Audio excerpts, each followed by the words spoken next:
Kripasanam Marian ഉടമ്പടി ധ്യാനത്തിലേക്ക് നമ്മൾ ഭക്തിപൂർവം പ്രവേശിക്കുകയാണ്. ഈശോയോട് നമുക്ക് ഹൃദയത്തിൽ നന്ദി പറയാം. ദൈവപിതാവിനാൽ ആകർഷിക്കപ്പെട്ട് ദൈവമാതാവ് ജീവനോടെ പ്രത്യക്ഷപ്പെട്ട ഈ ആലയത്തിൽ ഈ സമയം നമ്മളെ ഒരുമിച്ച് കൂട്ടിയ പിതാവിൻ്റെ സ്നേഹത്തിന് നമുക്ക് ഹൃദയത്തിൽ നന്ദി പറയാം. 2004 ഡിസംബർ 7-ാം തീയതി ഉച്ചകഴിഞ്ഞ് 2:30 ഇതുപോലൊരു ആരാധന മധ്യയാണ് ദൈവമാതാവ് സമയഘടികാരം നെഞ്ചിൽ ചാർത്തി ഈ അൾത്താരയിൽ പ്രത്യക്ഷയായിക്കൊണ്ട് ദുരന്തം ഉണ്ടാകുവാൻ പോകുന്നു, പ്രാർത്ഥിക്കണമെന്ന വലിയ സന്ദേശം നമുക്ക് കൈമാറിയത്. ഈ സന്ദേശം ഉൾക്കൊണ്ട് തന്നെയാണ് ജീവിതത്തിൻ്റെ ഓരോരോ ദുരന്ത മുഖങ്ങളിലായിരിക്കുന്ന സമയത്ത് നമ്മളും ദൈവമാതാവ് ജീവനോടെ പ്രത്യക്ഷപ്പെട്ട ഈ ആലയത്തിൽ വന്ന് ഉടമ്പടിയെടുത്ത് നമ്മളെ തന്നെ വിശുദ്ധീകരിച്ചുകൊണ്ട് ദുരന്ത മുഖത്തെ അഭിമുഖീകരിക്കുവാൻ പ്രാർത്ഥനയിൽ മുന്നേറുന്നത്. ഈ ധ്യാനം നയിക്കുവാൻ പോകുന്ന കൃപാസനത്തിൻ്റെ സ്ഥാപക ഡയറക്ടറായ ബഹുമാനപ്പെട്ട VP ജോസഫ് അച്ഛനെ ദൈവപിതാവിൻ്റെ കരങ്ങളിൽ സമർപ്പിച്ച് നമുക്കൊരു നിമിഷം മൗനമായിട്ട് പ്രാർത്ഥിക്കാം. ഈ ആരാധനയിലുടനീളം ഈശോയെ അച്ഛനിലൂടെ ഞങ്ങളോട് നീ സംസാരിക്കണമേ എന്ന് നമുക്ക് ഹൃദയം കൊണ്ട് പ്രാർത്ഥിക്കാം. അത് വചനം ശ്രവിക്കുമ്പോൾ നമ്മളിൽ ആന്തരികമായ വലിയ ചലനങ്ങളുണ്ടായി ഈശോയെ ഞങ്ങളെ പുതു സൃഷ്ടികളാക്കി രൂപാന്തരപ്പെടുത്തണമേ എന്ന് നമുക്കൊരു നിമിഷം മൗനമായിട്ട് പ്രാർത്ഥിക്കാം.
പരിശുദ്ധ പരമ ദിവ്യ കാരുണ്യത്തിന് നേരവും ആരാധനയും സ്തുതിയും പുകഴ്ചയും ഉണ്ടായിരിക്കട്ടെ.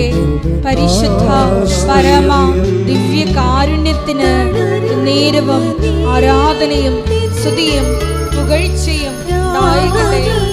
പരിശുദ്ധ പരമ ദിവ്യ കാരുണ്യത്തിന് നേരവും ആരാധനയും സ്തുതിയും പുകഴ്ചയും ഉണ്ടായിരിക്കട്ടെ. ദൈവമേ സ്നേഹമേ ജീവനേ കാവലാ നീ വരൂ. സ്നേഹമേ എൻ ദൈവമേ ശാന്തിയാ സൗഖ്യമാ നീ വരൂ. കാവലാ നീ വരൂ. സ്നേഹമേ ജീവനേ ശാന്തിയാ സൗഖ്യമാ നീ വരൂ.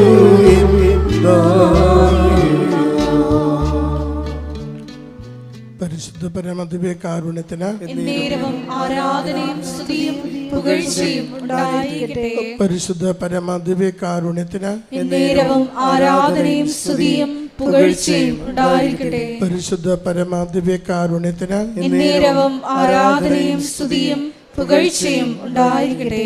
അമ്മേ പരിശുദ്ധയമ്മേ, അമ്മേ പരിശുദ്ധ അമ്മേ, ദൈവമാതാവേ, ദൈവമാതാവേ, കൃപാസനത്തിലൂടെ ഞങ്ങൾക്കും ഞങ്ങളുടെ ദേശത്തിനും അമ്മ മാധ്യസ്ഥം തേടിത്തന്ന എല്ലാ അനുഗ്രഹങ്ങൾക്കും കൃപകൾക്കും ഞങ്ങളിപ്പോൾ ഹൃദയം നിറഞ്ഞ നന്ദി പറയുന്നു.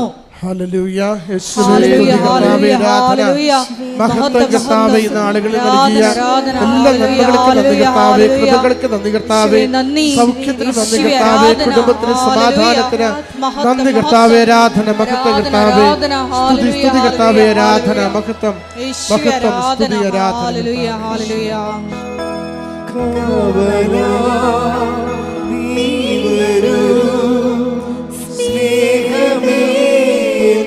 ദൈവമേ ശാന്തിയാ സൗഖ്യമാ നീ വരൂ നായക. പരിശുദ്ധ പരമദിവ്യകാരുണ്യത്തിന് എന്നേരവും ആരാധനയും സ്തുതിയും പുകഴ്ചയും ഉണ്ടായിരിക്കട്ടെ. പരിശുദ്ധ പരമദിവ്യകാരുണ്യത്തിന് എന്നേരവും ആരാധനയും സ്തുതിയും പുകഴ്ചയും ഉണ്ടായിരിക്കട്ടെ. പരിശുദ്ധ പരമദിവ്യകാരുണ്യത്തിന് എന്നേരവും ആരാധനയും സ്തുതിയും പുകഴ്ചയും ഉണ്ടായിരിക്കട്ടെ. അമ്മേ പരിശുദ്ധയമ്മേ, അമ്മേ പരിശുദ്ധ അമ്മേ, ദൈവമാതാവേ, 2004 ഡിസംബർ 7-ാം തീയതി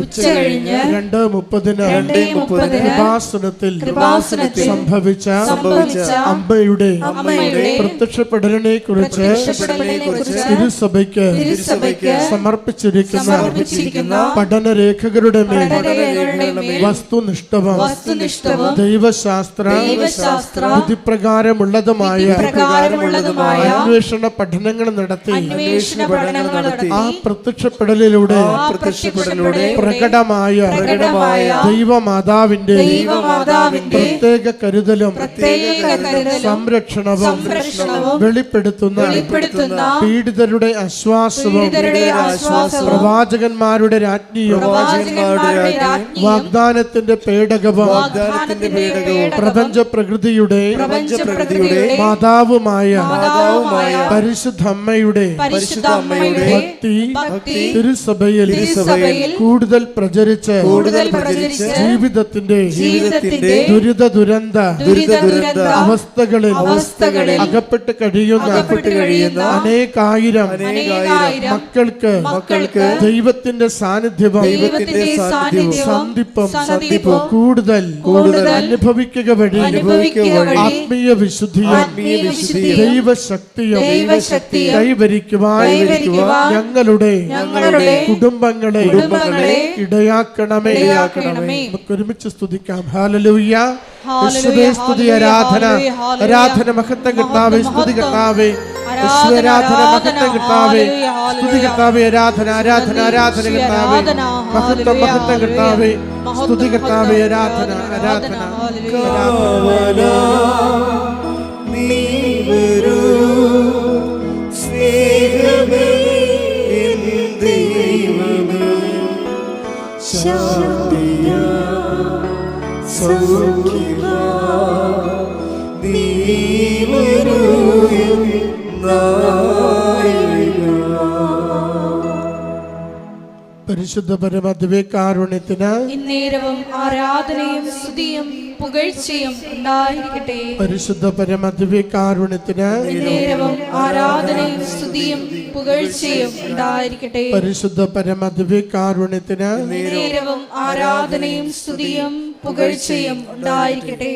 അമ്മേ പരിശുദ്ധയമ്മേ, അമ്മേ പരിശുദ്ധ അമ്മേ, ഭൂസ്വർ ലോകങ്ങളുടെ രാജ്ഞിയായ അങ്ങയ്ക്ക് ഭൗമ സംരക്ഷണത്തിനായി പ്രപഞ്ച പ്രകൃതിയെ തന്നെ തിരുസഭ പ്രതിഷ്ഠിക്കുവാൻ ഈ പ്രത്യക്ഷീകരണം വഴി ഇടയാക്കണമേ.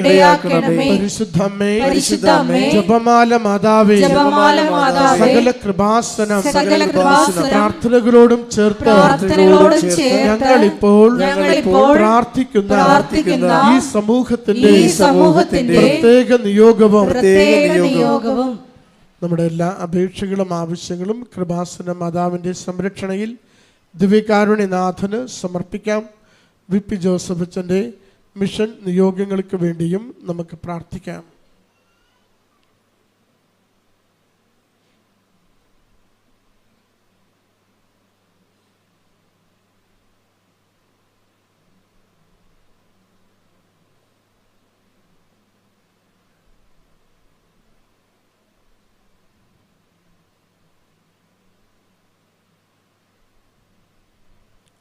അമ്മയുടെ പ്രത്യക്ഷീകരണത്തിന്റെ ഈ അനുഗ്രഹവേളയിൽ ഞങ്ങൾക്ക് സാധിച്ചു തരുവാൻ കനിയണമേ.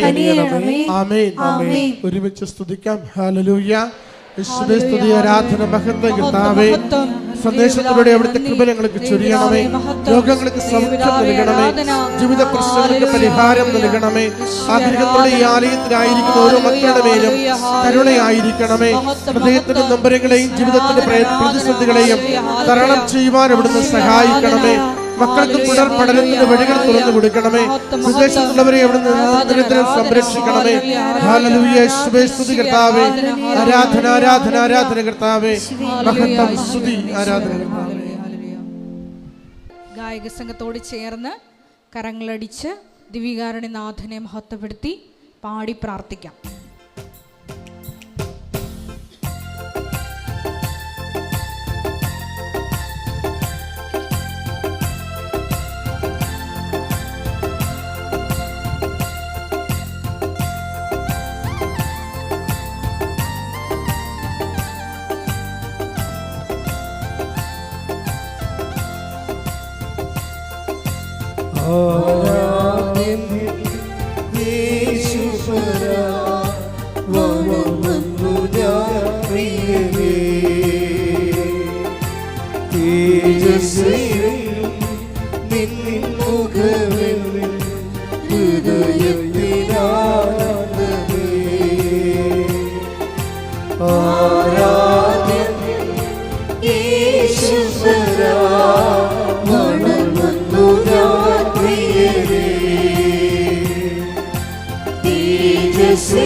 ഒരിക്കൽ കൂടി ഈ ധ്യാനം നയിക്കുവാൻ പോകുന്ന ജോസഫച്ചനെ ഈ അൾത്താരയിൽ സമർപ്പിച്ച് നമുക്ക് പ്രാർത്ഥിക്കാം. അച്ഛന്റെ ആരോഗ്യത്തെ പ്രത്യേകമായിട്ട് സമർപ്പിച്ച് പ്രാർത്ഥിക്കാം. ഏറ്റെടുത്തിരിക്കുന്ന എല്ലാ മിഷൻ ദൗത്യങ്ങളെയും പ്രത്യേകമായിട്ട് അൾത്താരയിൽ സമർപ്പിച്ച് പ്രാർത്ഥിക്കാം. കൃപാസനത്തിന്റെ എല്ലാ ശുശ്രൂഷ മേഖലകളെയും സമർപ്പിച്ച് പ്രാർത്ഥിക്കാം. നിർമ്മാണ പ്രവർത്തനങ്ങളെ സമർപ്പിച്ച് പ്രാർത്ഥിക്കാം. ഹല്ലേലൂയ ഹല്ലേലൂയ. മഹത്വം മഹത്വം. ആരാധന ആരാധന.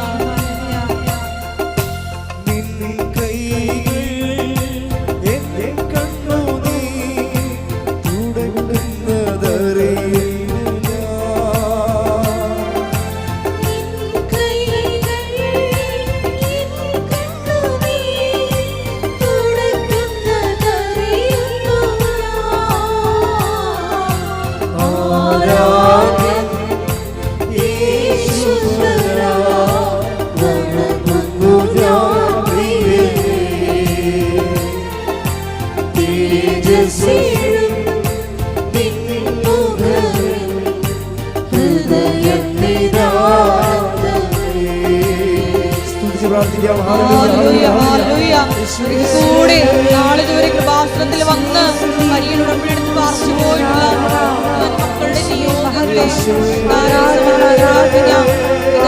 സമയങ്ങളിൽ സോഷ്യൽ മീഡിയ പ്ലാറ്റ്ഫോമുകളിലൂടെ ധ്യാനത്തിൽ പങ്കെടുത്ത് പ്രാർത്ഥിക്കുവാൻ പോകുന്ന മുഴുവൻ മക്കളുടെ നിയോഗങ്ങളെ സമർപ്പിച്ച് പ്രാർത്ഥിക്കാം. എല്ലാവരെയും പരിശുദ്ധ അമ്മയുടെ പ്രത്യക്ഷീകരണത്തിന്റെ സാക്ഷികളാക്കി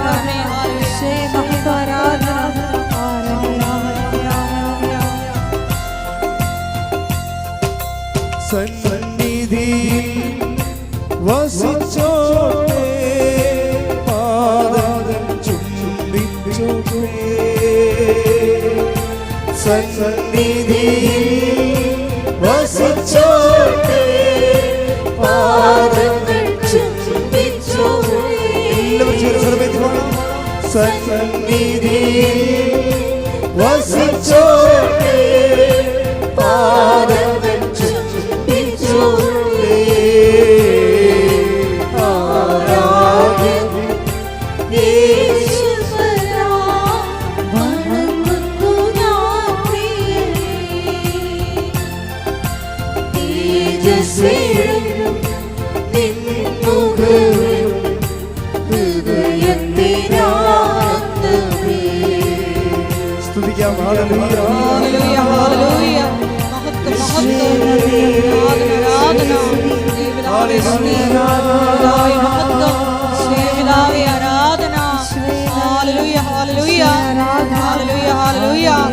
ദൈവത്തിനടുത്ത് പോയിട്ടുള്ള പ്രത്യേകമായിട്ട് ദുരിതം അനുഭവിക്കുന്ന കുടുംബങ്ങളെ കാലിൽ സമർപ്പിച്ച് പ്രാർത്ഥിക്കുന്നു. മൺസൂൺ കാലത്തിൽ ഒരു വീടില്ലാതെ വിഷമിക്കുന്ന മക്കളെ, കാലവർഷത്തെ കെടുതി പോലും ദുരിതം അനുഭവിക്കുന്ന ഓരോ മക്കളെയും കാലിൽ സമർപ്പിച്ച് പ്രാർത്ഥിക്കുന്നു. ഹല്ലേലൂയ ഹല്ലേലൂയ. മഹത്വം മഹത്വം. അവർക്ക് വഴി കാണിച്ചു കൊടുക്കണമേ. Hallelujah hallelujah.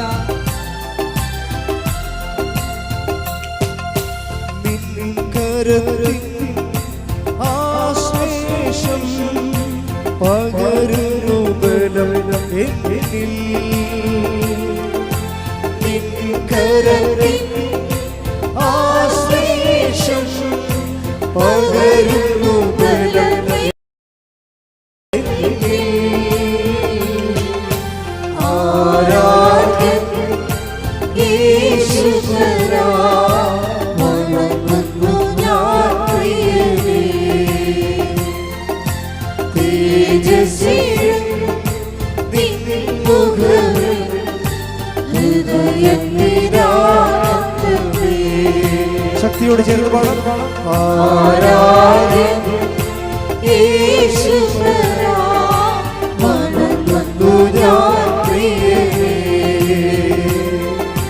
തേജസ്സേഴും നിൻ മുഖവും ഹൃദയത്തിനാനന്ദമേ. സ്തുതിക്കട്ടെ. ഹല്ലേലൂയ ഹല്ലേലൂയ ഹല്ലേലൂയ ഹല്ലേലൂയ. പ്രത്യേകമായിട്ട് ഞങ്ങളുടെ ആലയത്തെ അൾത്താരയിൽ സമർപ്പിച്ച് പ്രാർത്ഥിക്കുന്നു. എല്ലാ പ്രവർത്തനങ്ങളെയും ഒരിക്കൽ കൂടി പുനഃസമർപ്പണം ചെയ്ത് പ്രാർത്ഥിക്കുന്നു. ഞങ്ങളുടെ ആലയത്തെ വീണ്ടും വീണ്ടും വിശുദ്ധീകരിക്കണമേ എന്ന് പ്രാർത്ഥിക്കുന്നു. പുതിയ പുതിയ ശുശ്രൂഷകൾ നൽകണമേ എന്ന് പ്രാർത്ഥിക്കുന്നു. ലോകത്തിന് കൊടുക്കുവാൻ ഞങ്ങളെ ഓരോരുത്തരെയും പുത്തൻ അഭിഷേകം നൽകി കൃപയാൽ നിറയ്ക്കണമേ എന്ന് പ്രാർത്ഥിക്കുന്നു. ഹല്ലേലൂയ ഹല്ലേലൂയ. മഹത്വം മഹത്വം. ആരാധന ആരാധന. ഹല്ലേലൂയ ഹല്ലേലൂയ ഹല്ലേലൂയ. അറിയിപ്പുകൾ. കൃപാസനം ജൂബിലി തീർത്ഥാടന കേന്ദ്രമായിട്ട് അഭിനന്ദ പിതാവ് പ്രഖ്യാപിച്ചിരിക്കുന്നു. പുണ്യദിനവിമോചനത്തിനായി ജൂബിലി തീർത്ഥാടന കേന്ദ്രം സന്ദർശിച്ചുകൊണ്ട് കുമ്പസാരിച്ച് പ്രാർത്ഥിച്ച് ദിനവിമോചനം പ്രാപിക്കാവുന്നതാണ്. അതിന് തീർത്ഥാടന കേന്ദ്രമായിട്ട് പ്രഖ്യാപിച്ചിരിക്കുന്നത് നമ്മുടെ കൃപാസനത്തിന് അനക്സായിട്ട് ഇന്ന് നേരെ പടിഞ്ഞാറ് വശത്ത് കാണുന്ന കൃപാസനം മിഷൻ സെൻറ്ററിലാണ് കുമ്പസാരമെല്ലാം ക്രമീകരിച്ചിരിക്കുന്നത്. അവിടെയാണ് ഇപ്പോൾ ഇവിടെ കുമ്പസാരം നടക്കണില്ല. കുമ്പസാരം അവിടെ ക്രമീകരിച്ചിരിക്കുന്നത് കൊണ്ടാണ് ഇവിടെ കുമ്പസാരം വെക്കാത്തത്. കൃപാസനം മെയ് മാസ വണക്കം. നമുക്കറിയാം അനുഗ്രഹത്തിൻ്റെ 2 മാസമാണ് കൃപാസനമുള്ളത്, ഒക്ടോബറും മെയ്യും. ഒക്ടോബർ മാസം റാലിയും ജവമാർ റാലിയും ഈ മാസത്തിൽ വണക്ക മാസമാണ്. വൈകുന്നേരം 5:15 വണക്കം തുടങ്ങും. ലൈവായിട്ട് നിങ്ങൾക്ക് കൂടാവുന്നതാണ്. നിങ്ങളുടെ പേര് പറഞ്ഞ് പ്രാർത്ഥിക്കുന്നതിന് വേണ്ടിയുള്ള പ്രത്യേക പ്രൊവിഷനുണ്ട്. നിങ്ങളുടെ നിയോഗം എടുത്തുകൊണ്ട് നിങ്ങൾക്ക് വണക്കം ഏറ്റെടുത്ത് നടത്താവുന്നതാണ്. അതിന് ഓഫീസുമായിട്ട് ബന്ധപ്പെടാവുന്നതാണ്. നമ്മൾ ഇംഗ്ലീഷ് ഉടമ്പടി ആരംഭിച്ചിട്ടുണ്ട്.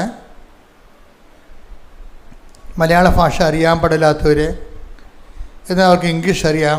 അതുകൊണ്ട് അവർക്ക് വേണ്ടിയുള്ള പ്രത്യേക ഉടമ്പടി എല്ലാ ദിവസവും ഉണ്ട്. അത് മൊത്തം മീഡിയം ഇംഗ്ലീഷായിരിക്കും.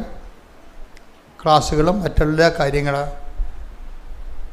സമയം രാവിലെ 10:30, ഉച്ച കഴിഞ്ഞ് 1:30. മാതാവിൻ്റെ പ്രത്യക്ഷീകരണത്തിൻ്റെ ശുശ്രൂഷകരായിട്ട്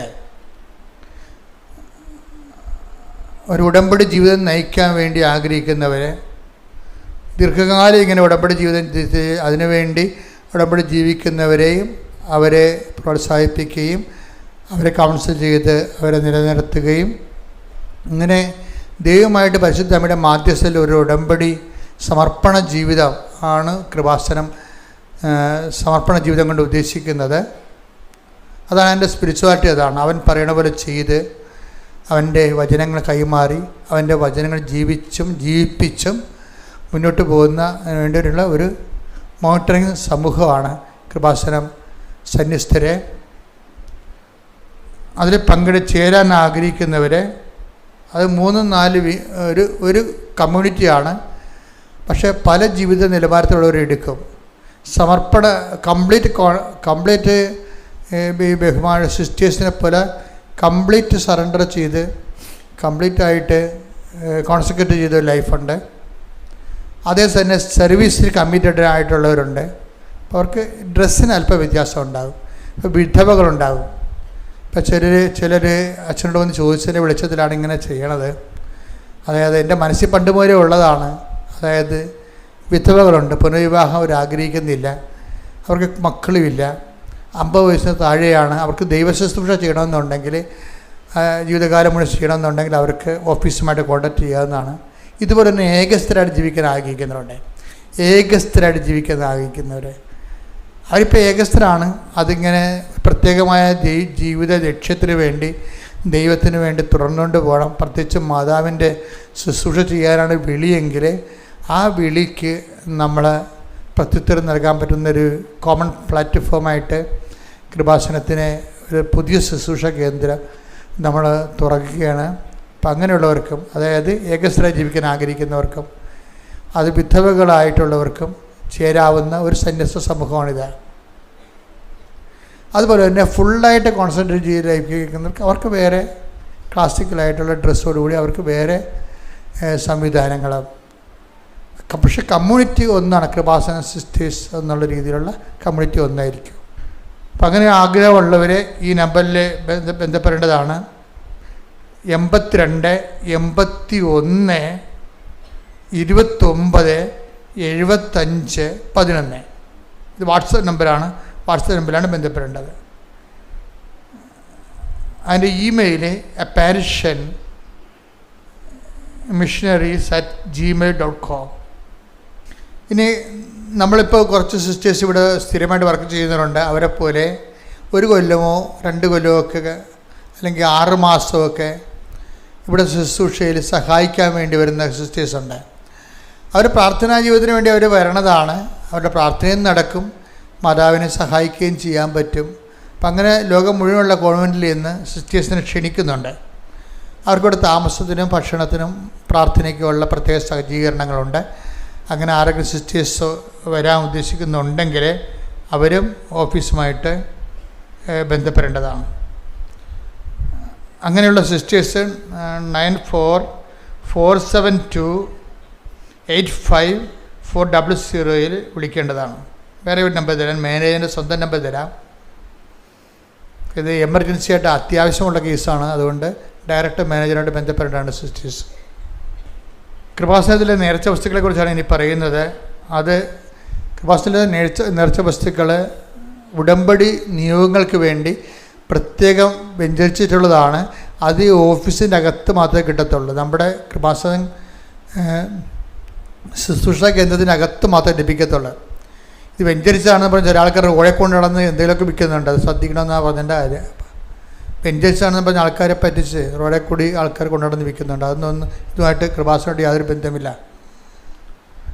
കൃപാസനത്തിൻ്റെ പേരിൽ പുറത്ത് പിരിവ് നടത്തുന്നവരുണ്ട്. മറ്റു സ്ഥലങ്ങളിലൊക്കെ കൃപാസനത്തിന് ഓർഫനേജ് എന്നൊക്കെ പറഞ്ഞുകൊണ്ട് പിരിവ് നടത്തുന്നവരുണ്ട്.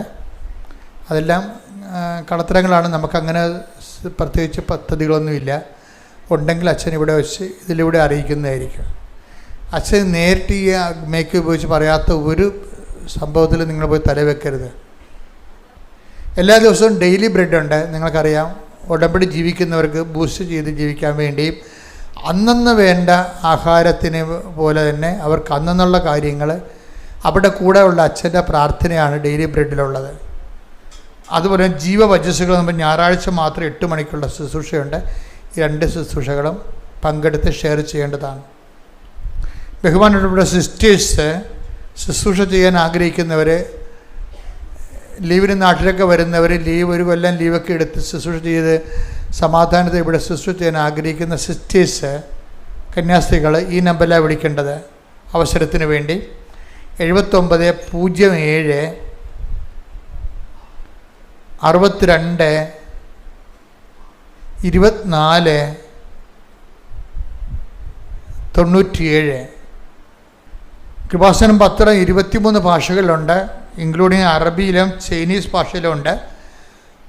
ഏത് മേഖലയിൽ പോകുന്നു ആ മേഖല അനുസരിച്ചുള്ള പത്രങ്ങൾ, ആ ഭാഷ അനുസരിച്ചുള്ള പത്രങ്ങൾ വാങ്ങിച്ച് സുവിശേഷ പേരെ ചെയ്യുന്നതിനുള്ള അവസരം പ്രയോജനപ്പെടുത്തണമെന്ന് അഭ്യർത്ഥിക്കുന്നു.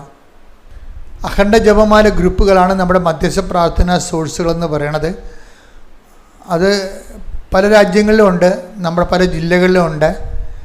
6 പേര് അല്ലെങ്കിൽ 12 പേര് ഒരുമിച്ച് 1000 മണിയുള്ള ജപമാല പ്രാർത്ഥനാ വരമുള്ളവർ അത് വാങ്ങിച്ച് ഒരുമിച്ച് പ്രാർത്ഥിക്കും. അവരുടെ ആവശ്യത്തിന് വേണ്ടി ഉടമ്പടി എടുത്തു വിട്ട വിഷയങ്ങൾ പെട്ടെന്ന് ദൈവതിരുസന്നിധിയിൽ അടയാളം കിട്ടാൻ വേണ്ടിയും കൃപാസനത്തിൻ്റെ മിഷൻ നിയോഗങ്ങൾക്ക് വേണ്ടി അവർ പ്രാർത്ഥിക്കും. അപ്പോൾ അങ്ങനെയുള്ളവർക്ക്, ആഗ്രഹിക്കുന്നവർക്ക് ഓഫീസിൽ നിന്ന് അഖണ്ഡ ജപമാല ലഭിക്കുന്നതായിരിക്കും. ഓഫീസുമായി ബന്ധപ്പെടേണ്ടതാണ്. അച്ഛനെ കാണാൻ ആഗ്രഹിക്കുന്നവർ, അച്ഛനെ കാണാൻ അച്ഛനെ കാണണമെന്നുള്ള ഒറ്റ നിർബന്ധത്തെ വരുന്ന ആൾക്കാരുണ്ട്. ചില രോഗികളും അവർ അപ്പോൾ ആര് വന്നാലും കുഴപ്പമില്ല, പക്ഷേ അതെല്ലാം വിളിച്ച് ചോദിക്കണം. ഇവിടെ അച്ഛനുണ്ടോ എന്ന് ചോദിക്കണം. ഞാൻ ചില ദിവസങ്ങളിൽ എമർജൻസി ആയിട്ട് ഇവിടെ ഉണ്ടാകത്തില്ല, അതുകൊണ്ടാണ് അങ്ങനെ പറയണത്. അപ്പോൾ അവർ വിളിച്ച് ചോദിക്കണം, അച്ഛനുണ്ടോ, ഞങ്ങൾക്ക് വരാൻ വേണ്ടിയാണ്. അപ്പോൾ വരുന്നവർ ശ്രദ്ധിക്കേണ്ട കാര്യം, അച്ഛനുണ്ടോ എന്ന് പറഞ്ഞപ്പോൾ ഓടി ഇങ്ങോട്ട് വരരുത്. അവർ വന്നിട്ട് ഉടമ്പടി എടുക്കാത്തവരാണെങ്കിൽ ഉടമ്പടി എടുത്ത്, പുതുക്കാത്തവരാണ് ഉടമ്പടി പുതുക്കി, അതുപോലെ തന്നെ ഉടമ്പടി അപ്ഡേറ്റ് ചെയ്യണം. ഉടമ്പടി എടുത്തിട്ട് വലിയ സാക്ഷ്യങ്ങൾ കിട്ടിയവരെ ആ സാക്ഷ്യങ്ങൾ എത്രയും വേഗം സാക്ഷ്യപ്പെടുത്താൻ മറന്നു പോകരുത്. അത് നിങ്ങൾക്ക് നഷ്ടമാണ്, ദൈവത്തിന് നഷ്ടമാണ്. ഉടമ്പടി ധ്യാനം ഷെയർ ചെയ്യേണ്ടതാണ്. അതുപോലെ തന്നെ ഡെയിലി ബ്രെഡും, അതുപോലെ തന്നെ അതിൻ്റെ കൂടെയുള്ള ലിവിങ് ഓറക്കിൾസ്. പരിശുദ്ധ പരമദിവ്യകാരുണ്യത്തിന് നേരവും ആരാധനയും സ്തുതിയും പുകഴ്ചയും ഉണ്ടായിരിക്കട്ടെ. പരിശുദ്ധ പരമദിവ്യകാരുണ്യത്തിന് നേരവും ആരാധനയും സ്തുതിയും പുകഴ്ചയും ഉണ്ടായിരിക്കട്ടെ. പരിശുദ്ധ പരമദിവ്യകാരുണ്യത്തിന് നേരവും ആരാധനയും സ്തുതിയും പുകഴ്ചയും ഉണ്ടായിരിക്കട്ടെ. എൻ്റെ പ്രിയപ്പെട്ടവരെ, വേണ്ട സമയത്ത്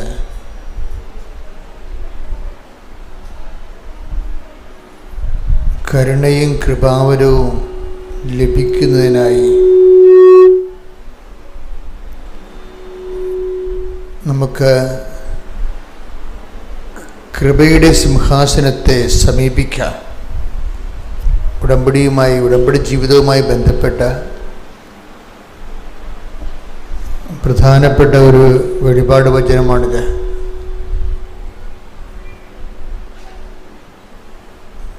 ഹെബ്രായ ലേഖനം 4-ാം അധ്യായം 16-ാം വാക്യം. അതിനാൽ വേണ്ട സമയത്ത് കരുണയും കൃപാവരവും ലഭിക്കുന്നതിനായി നമുക്ക് പ്രത്യാശയോടെ കൃപാവരത്തിന്റെ സിംഹാസനത്തെ സമീപിക്കാം. ഇതൊരു സാധ്യതയാണ്. ഈ സാധ്യത ആദ്യം പരീക്ഷിച്ചത് പരിശുദ്ധ അമ്മയാണ്. എന്താണ് സാധ്യത? വേണ്ട സമയത്ത് പറഞ്ഞേ, വേണ്ട സമയത്ത് കരുണയും കൃപാവരവും ലഭിക്കുന്നതിനായി നമുക്ക് കൃപാവരത്തിന്റെ സിംഹാസനത്തെ സമീപിക്കാം. അപ്പൊ കൃപാവരത്തിന്റെ സിംഹാസനം എന്ന് പറയുന്നത് ഈശോയാണ്. ഈശോയെ സമീപിക്കാവുന്നതാണ് പറയണത്. എന്താണ്? വേണ്ട സമയത്ത് എന്തൊക്കെയാണ് നമുക്ക് ലഭിക്കേണ്ടത്? കരുണയും കൃപാവരവും. കരുണ എന്ന് പറയുമ്പോൾ 2-3-4 അർത്ഥങ്ങൾ അതിനകത്തുണ്ട് കരുണയ്ക്ക്. ഒന്ന്, നമ്മൾ ജസ്റ്റിഫൈ ചെയ്യപ്പെടുന്നത് ദൈവത്തിൻ്റെ കരുണ കൊണ്ടാണ്. ജസ്റ്റിഫിക്കേഷൻ നിങ്ങൾക്ക് എന്തുമാത്രം മനസ്സിലാവുമെന്ന് അറിയത്തില്ല.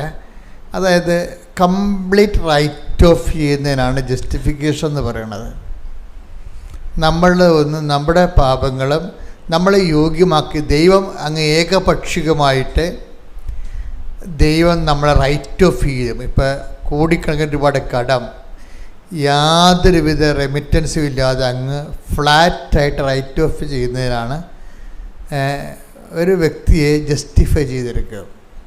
അതിനാണ് ജസ്റ്റിഫിക്കേഷൻ എന്ന് പറയുന്നത്. തിയോളജിയിലെ ഭയങ്കരമായൊരു സബ്ജക്റ്റാണത്, ജസ്റ്റിഫിക്കേഷൻ. ഈ കരുണ പലപ്പോഴും ജസ്റ്റിഫിക്കേഷനുമായിട്ട് ബന്ധപ്പെട്ടിരിക്കുന്നത്. അപ്പോൾ ചില സമയത്ത് നമ്മളുടെ പഴയ ഫയലെല്ലാം പരിശോധിച്ചാൽ ഈ ജന്മത്ത് നമുക്ക് ദൈവം ഒരു അനുഗ്രഹം കിട്ടാനുള്ള സാധ്യത ഉണ്ടാകത്തില്ല. മനസ്സിലായില്ലേ? നമ്മുടെ പഴയ ഫയലൊക്കെ പരിശോധിച്ചാലേ ഈ ജന്മത്ത് ഒരു ഫേവർ കിട്ടാനുള്ള യാതൊരു സാധ്യത ഉണ്ടാകത്തില്ല. ഇവിടെ ദൈവത്തിൻ്റെ കരുണ വെച്ചിരിക്കുന്ന ഒരു പൊസിഷനാണ് ജസ്റ്റിഫിക്കേഷൻ. എന്നുവെച്ചാൽ എങ്ങനെയാണ് അത് ആ ജസ്റ്റിഫിക്കേഷൻ നമുക്ക് ലഭിക്കുന്നത്? വെറുതെ അല്ല, ഓശാരം കിട്ടണമല്ലത്. ദൈവം ജസ്റ്റിഫിക്കേഷന് വേണ്ടി ഒരാളെ ഉയർത്തിയിട്ടുണ്ട്. ആരാണത്? ക്രിസ്തുവിനെ.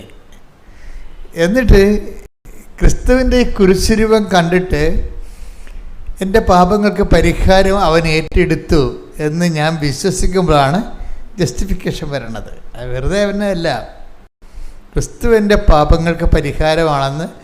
അതാണ് ജസ്റ്റിഫിക്കേഷൻ ബൈ ഫെയ്ത്തായിട്ട് വരണത്, വിശ്വാസത്തിൽ നീതീകരണം വരണത്. യേശു എനിക്ക് പകരക്കാരനായി, എനിക്ക് കിട്ടേണ്ട ശിക്ഷ അവൻ ശരീരത്തിൽ ഏറ്റെടുത്തു. അതാണ് take the bed of God. ശരീരത്തിൽ ശിക്ഷ വിധിച്ചു. റോമ 8:3 ശരീരത്താൽ ബലഹീനമാക്കപ്പെട്ട നിയമത്തിന് അസാധ്യമായത് ദൈവം ചെയ്തു. അവിടുന്ന് തന്റെ പുത്രനെ പാപപരിഹാരത്തിനു വേണ്ടി പാപകരമായ ശരീരത്തിന്റെ സാദൃശ്യത്തിൽ അയച്ചുകൊണ്ട് പാപത്തിന് ശരീരത്തിൽ ശിക്ഷ വിധിച്ചു. അതിനെ കുരിശുരൂപം ഇങ്ങനെ വെച്ചിരിക്കണത്. ഇപ്പം എല്ലാ മിക്ക കത്തോലിക്ക റീത്തുകളിലും കുരിശുരൂപം ഇങ്ങനെ രൂപത്തോടെ കാണിക്കും. ചില സഭകളിൽ കുരിശ് മാത്രമേ കാണിക്കത്തുള്ളൂ. ഓർത്തഡോക്സ് സഭയിലൊക്കെ കുരിശ് പീഡാനുഭവം അനുഭവിച്ച പഞ്ചക്ഷതങ്ങളെ കാണിക്കും, മുൾക്കിരീടത്തെ കാണിക്കും, തിരുവിലാലും മുറിവ് ഇങ്ങനെ തുറന്നു കിടക്കണ കാണിക്കും. എന്താ കാര്യം? ഇത് കണ്ടുകൊണ്ടാണ് അവന് ഭാവിക്കണമെന്നൊരു വചനമുണ്ട്. ആണിത് വരണത്.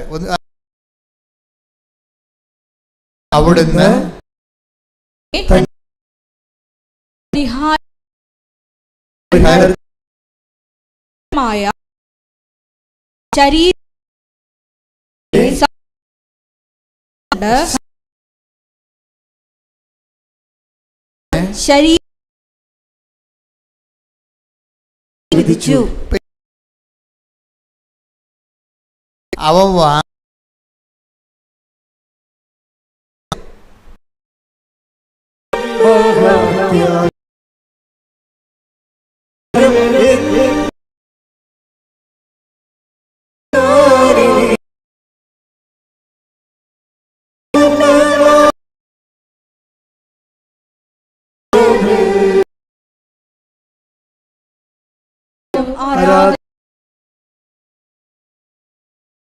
പരമ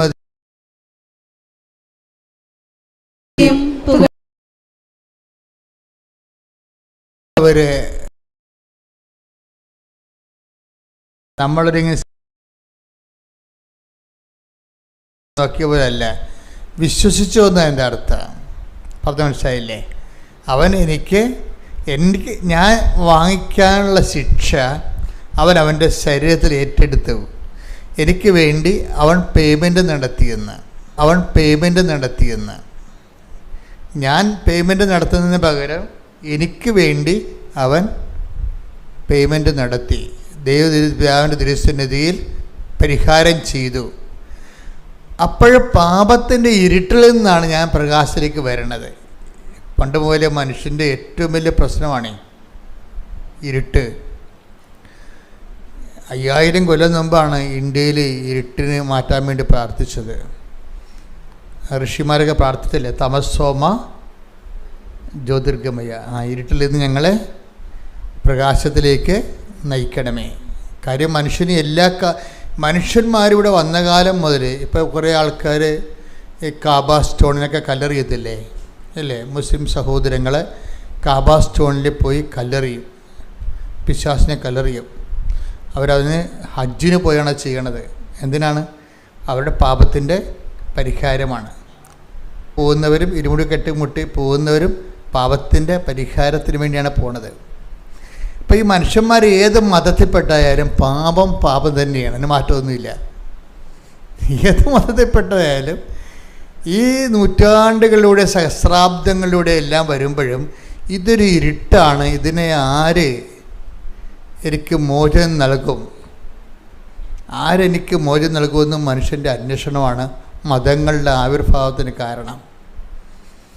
ആര് എൻ്റെ ഇരുട്ടിൽ നിന്ന്, ഈ പാപത്തിൻ്റെ ഇരുട്ടിൽ നിന്ന് എനിക്ക് രക്ഷ നൽകും എന്നുള്ളത് എൻ്റെ അന്വേഷണത്തിൻ്റെ ഭാഗമായിട്ടാണ്. അതുകൊണ്ടാണ് ഈ ഹെബ്രായർ 1:1 പറയണില്ലേ? വായിച്ച ഹെബ്രായർ 1:1. പൂർവകാലങ്ങളിൽ പ്രവാചകന്മാർ വഴി വിവിധ ഘട്ടങ്ങളിലും വിവിധ രീതികളിലും ദൈവം നമ്മുടെ പിതാക്കന്മാരോട് സംസാരിച്ചിട്ടുണ്ട്. എന്നാൽ ഈ അവസാന നാളുകളിൽ തന്റെ പുത്രൻ വഴി അവിടുന്ന് നമ്മോട് സംസാരിച്ചിരിക്കുന്നു. ആരെനിക്ക് മോചനം നൽകും? ഈ ഇരുട്ടിൽ നിന്ന്, പാപത്തിൻ്റെ ഈ ഇരുട്ടിൽ നിന്ന് ആര് മോചനം നൽകും എന്ന് മനുഷ്യരാശി ഉണ്ടായ കാലം മുതലുള്ള ഒരു ഭാരപ്പെടുത്തലാണ്. ഈ ഭാരത്തിന് ആര് രക്ഷിക്കും? അതുകൊണ്ടാണ് ഹെബ്രായർ 1:1 പറയണത്. എന്താണ്? പൂർവ്വകാലങ്ങളിൽ പ്രവാചകന്മാർ മുഖേന ദൈവം നമ്മുടെ പിതാക്കന്മാരോട് പല ഘട്ടങ്ങളിലും പല വ്യക്തികളിലൂടെ സംസാരിച്ചിട്ടുണ്ട്. എന്തിനാണ്? ഈ പാപത്തിന് പരിഹാരം ചെയ്യുന്ന പോംവഴികൾ ആരാഞ്ഞിട്ടുണ്ട്.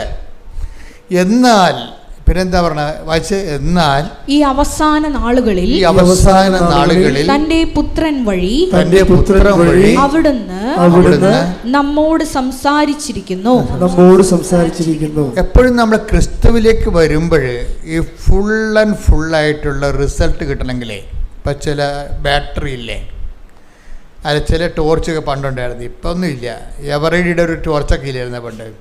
അപ്പോൾ അവർ എവറഡിയുടെ ടോർച്ച് ഇതിൻ്റെ പരസ്യം എന്താണ്? Four best result use Eveready battery. അവിടെ ഞാൻ ഇപ്പോൾ ഓർക്കുന്നുണ്ട്, ഞാൻ കുഞ്ഞുനാളിൽ കേട്ട പരസ്യമാണ്. അത് ഈ ടോർച്ചിന് റിസൾട്ട് വരണമെന്നുണ്ടെങ്കിൽ നിങ്ങൾ തോഷിബ എന്നൊക്കെ തോഷിബയൊക്കെയാണ് ഉണ്ടായിരുന്നത്. തോഷിബ ബാറ്ററി ഉപയോഗിച്ചാൽ പറ്റത്തില്ല, ഇതിന് എവറിയുടെ ബാറ്ററി തന്നെ ഉപയോഗിക്കണമെന്ന് പറഞ്ഞിരിക്കണം. ഈ ക്രിസ്തുവിൻ്റെ ബെസ്റ്റ് റിസൾട്ട് നിങ്ങളീ പറഞ്ഞ IELTS വസ്തു വിൽപ്പനയൊന്നുമല്ല, അതൊക്കെ ക്രിസ്തു ഇല്ലെങ്കിൽ നമുക്ക് കിട്ടുന്നതാണ്. അതിൻ്റെ കൂടെ നൽകുന്ന, എപ്പോഴും ഞാൻ പറയും, അതിൻ്റെ കൂടെ നൽകുന്ന ഉൽപ്പന്നങ്ങളാണ്. ക്രിസ്തുവിൻ്റെ ബെസ്റ്റ് റിസൾട്ട് കിട്ടണമെങ്കിൽ എന്ത് കിട്ടണമെന്നറിയാമോ? പാപത്തിന് പരിഹാരമായിട്ട് അവൻ ചെയ്തു എന്ന് നമ്മൾ വിശ്വസിക്കണം. എനിക്ക് കിട്ടേണ്ട ശിക്ഷ അവൻ വാങ്ങിച്ചു. എനിക്ക് പകരക്കാരനായി അവനത് റീഫണ്ട് ചെയ്തിരിക്കുന്നു. എനിക്ക് വേണ്ടി പരപിതാവിൻ്റെ തിരുസന്നിധിയിൽ അവൻ പരിഹാരം ചെയ്തു. അപ്പം ഞാൻ സ്വതന്ത്രനായി. അതാണ് ക്രിസ്തു പുത്രൻ നിങ്ങളെ സ്വതന്ത്രരാക്കിയാൽ നിങ്ങൾ യഥാർത്ഥ take the bread of God. ശ്രുതിക്കട്ടെ ഹല്ലേലൂയ. യോഹന്നാൻ 8:36. അതുകൊണ്ട് പുത്രൻ നിങ്ങളെ സ്വതന്ത്രരാക്കിയാൽ നിങ്ങൾ യഥാർത്ഥത്തിൽ സ്വതന്ത്രരാകും. അപ്പൊ ഒന്നിനു പറഞ്ഞേ, പുത്രൻ നിങ്ങളെ സ്വതന്ത്രരാക്കിയാൽ നിങ്ങൾ യഥാർത്ഥത്തിൽ സ്വതന്ത്രരാകും. അപ്പൊ ഈ സ്വാതന്ത്ര്യത്തെ തന്നെ ഈ ബൈബിളിൻ്റെ ഒരു പ്രശ്നം എന്ന് പറയണത്, ബൈബിള് സത്യവേദ പുസ്തകമാണ്. അതിന് സത്യമേ ഈ സംഭവം പറയത്തുള്ളൂ. സ്വാതന്ത്ര്യം എന്ന് പറഞ്ഞാൽ പറയുന്ന ആൾക്കാർ ബൈബിൾ പറയും ഡ്യൂപ്ലിക്കേറ്റ് ഉണ്ടാകും കേട്ടാന്ന് പറയും. സ്വാതന്ത്ര്യത്തിനും ഇപ്പം മൗണ്ട് ബാറ്റൻ പ്രഭു 1947 ആഗസ്റ്റ് 15 രാത്രി നമുക്ക് എഴുതി തന്നിട്ടുള്ള ഒരു സ്വാതന്ത്ര്യമുണ്ട്. അതെന്താണ്? രാഷ്ട്രീയ സ്വാതന്ത്ര്യം നമ്മൾ പറയും, പക്ഷേ ബൈബിൾ പറയും അത് ഡ്യൂപ്ലിക്കേറ്റാണ്. എന്താ കാര്യം? ആ സ്വാതന്ത്ര്യം സംരക്ഷിക്കാൻ വേണ്ടി നമ്മൾക്ക് എത്രയാണ് 8 ലക്ഷം പട്ടാളക്കാരെ വെച്ചിരിക്കുകയാണ്. അതിർത്തിയിൽ റാഫേലും അതുപോലെ തന്നെ എന്തെല്ലാം യുദ്ധവിമാനങ്ങളും 6 വിമാനവാഹക കപ്പൽ കടലിൽ നമ്മുടെ 120 യുദ്ധവിമാനങ്ങളെയും പേറിക്കൊണ്ട് കടലിൽ കിടക്കുകയാണ്. എന്തിനാണ്? ഈ മൗണ്ട് ബാറ്റൻ എഴുതി തന്നിരിക്കുന്ന സ്വാതന്ത്ര്യം സംരക്ഷിക്കുക. അതാണ് വിഷയം. ഇപ്പോൾ ബൈബിൾ പറയും അതൊക്കെ ഡ്യൂപ്ലിക്കേറ്റ് സ്വാതന്ത്ര്യങ്ങളാണ്. മനസ്സിലായ? അപ്പം അത് കണ്ണ് വെട്ടിക്കഴിഞ്ഞാൽ അവർ വന്ന് നമ്മുടെ ജീവനും ഞൊട്ടിക്കൊണ്ട് പോകും. അപ്പോൾ അതിനൊക്കെ ഇതുപോലുള്ള ഭയങ്കര വിജിലൻസ് വേണ്ടി വരും എന്ന് പറയും. അതുകൊണ്ടാണ് ബൈബിൾ പറയണത് യഥാർത്ഥ സ്വാതന്ത്ര്യമുണ്ട്, പിന്നെ യഥാർത്ഥമല്ലാത്ത ടെമ്പററായിട്ടുള്ള സ്വാതന്ത്ര്യങ്ങളുമുണ്ട്. ടെമ്പററായിട്ടുള്ള ഭൗതിക സ്വാതന്ത്ര്യങ്ങൾക്ക് ഒരു സ്വാതന്ത്ര്യം കിട്ടുമ്പോൾ അതിൻ്റെ ഒരു 10 അടിമത്തം വേറെ കൊണ്ടുവരും. അതിൻ്റെ കൂടെ ഒരു സ്വാതന്ത്ര്യം നമ്മൾ നേടണമെങ്കിൽ അതിൻ്റെ കൂടെ തന്നെ 10 അടിമത്തം അതിൻ്റേതായിട്ടുള്ള ഈ കട്ടും മട്ടും എന്ന് പറഞ്ഞ പോലെ കുറേ സംഭവം നമ്മൾ അനുഭവിക്കേണ്ടി വരും. ഞാനൊക്കെ പഠിക്കണ കാലത്ത് ഇപ്പം ഇങ്ങനെ ഈ മേശ ഡെസ്കായിട്ട് നോക്കി കഴിഞ്ഞാൽ ഉണ്ടല്ലോ, പേന ഉപയോഗിക്കാൻ തുടങ്ങിയത് 5ാം ക്ലാസ്സിനെ വെച്ച് 5 ക്ലാസ്സിൽ പേന ഉപയോഗിക്കാൻ തുടങ്ങിയത്. അപ്പോൾ പേന ഉപയോഗിക്കാൻ കഴിയുമ്പോൾ ഈ അന്ന് ഡെസ്ക് നോക്കിയാൽ മനസ്സിലാവും നിറച്ച് മഷിയായിരിക്കും. എന്താ കാര്യം? ഈ പില്ലറിൻ്റെ പേന കൊണ്ട് നിറപ്പിച്ചിട്ട് ഇത് കണക്ക് എഴുതിക്കൊണ്ടിരിക്കുന്ന സമയത്ത് തെളിയ സംഭവം. പിന്നെ എന്ത് ചെയ്യും? ഉടനെ കുടയാണ് എവിടെ കൊടുക്കുന്നത്? താഴെ കുടയും ഡെസ്കേലും കുടയും. ഇപ്പം ഡെസ്കെല്ലാം വൃത്തിയാണ്. എന്താ കാര്യം? ആ നിബ് പേനയുടെ കാലം കഴിഞ്ഞു. അന്ന് അതേ ഉണ്ടായിരുന്നുള്ളൂ, അത് നമ്മൾ യൂസ് ചെയ്തു. പിന്നീടാണ് ബാൾ പെൻ വന്നത്. ഇപ്പോൾ കുടച്ചൊന്നുമില്ല. അപ്പോൾ ഇങ്ങനെ ഓരോരോ കാലത്ത് ഓരോരോ സംഭവങ്ങൾ വരും. അപ്പം സ്യൂട്ടബിൾ ആയതുകൊണ്ട് നമ്മൾ അപ്പം ഉപയോഗിക്കുന്നു. മനുഷ്യരാശി വീണ്ടും നന്മയ്ക്ക് പുതിയതിന് വേണ്ടി കുറച്ചുകൂടി ഫലപ്രദമായതിനു വേണ്ടി മുന്നോട്ട് പോയിക്കൊണ്ടിരിക്കുന്നു. ഇങ്ങനെ ഒരു കൊണ്ടുപോക്കിലെ സ്വാഭാവികമായിട്ട് വെച്ച് മാറൽ ഇങ്ങനെ കാലത്തിലൂടെ ഇങ്ങനെ വെച്ച് മാറൽ നടന്നുകൊണ്ടിരിക്കും. വെച്ച് മാറാൻ പറ്റാത്ത ഒരു സംഭവം എന്താണ്? ക്രിസ്തു മാത്രമാണ്. കൈയടിച്ച് ശ്രുതിക്കട്ടെ ഹല്ലേലൂയ. രക്ഷ നൽകാൻ ഒരേ ഒരു നാമമാണ് അവിടുത്തേതെന്ന് ഞങ്ങൾ ഏറ്റുപറയുന്നു. ഹല്ലേലൂയ, ഹല്ലേലൂയ.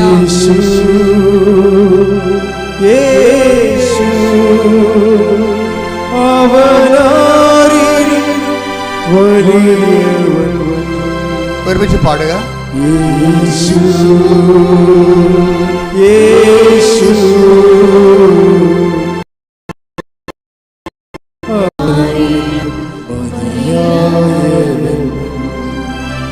യേശു യേശു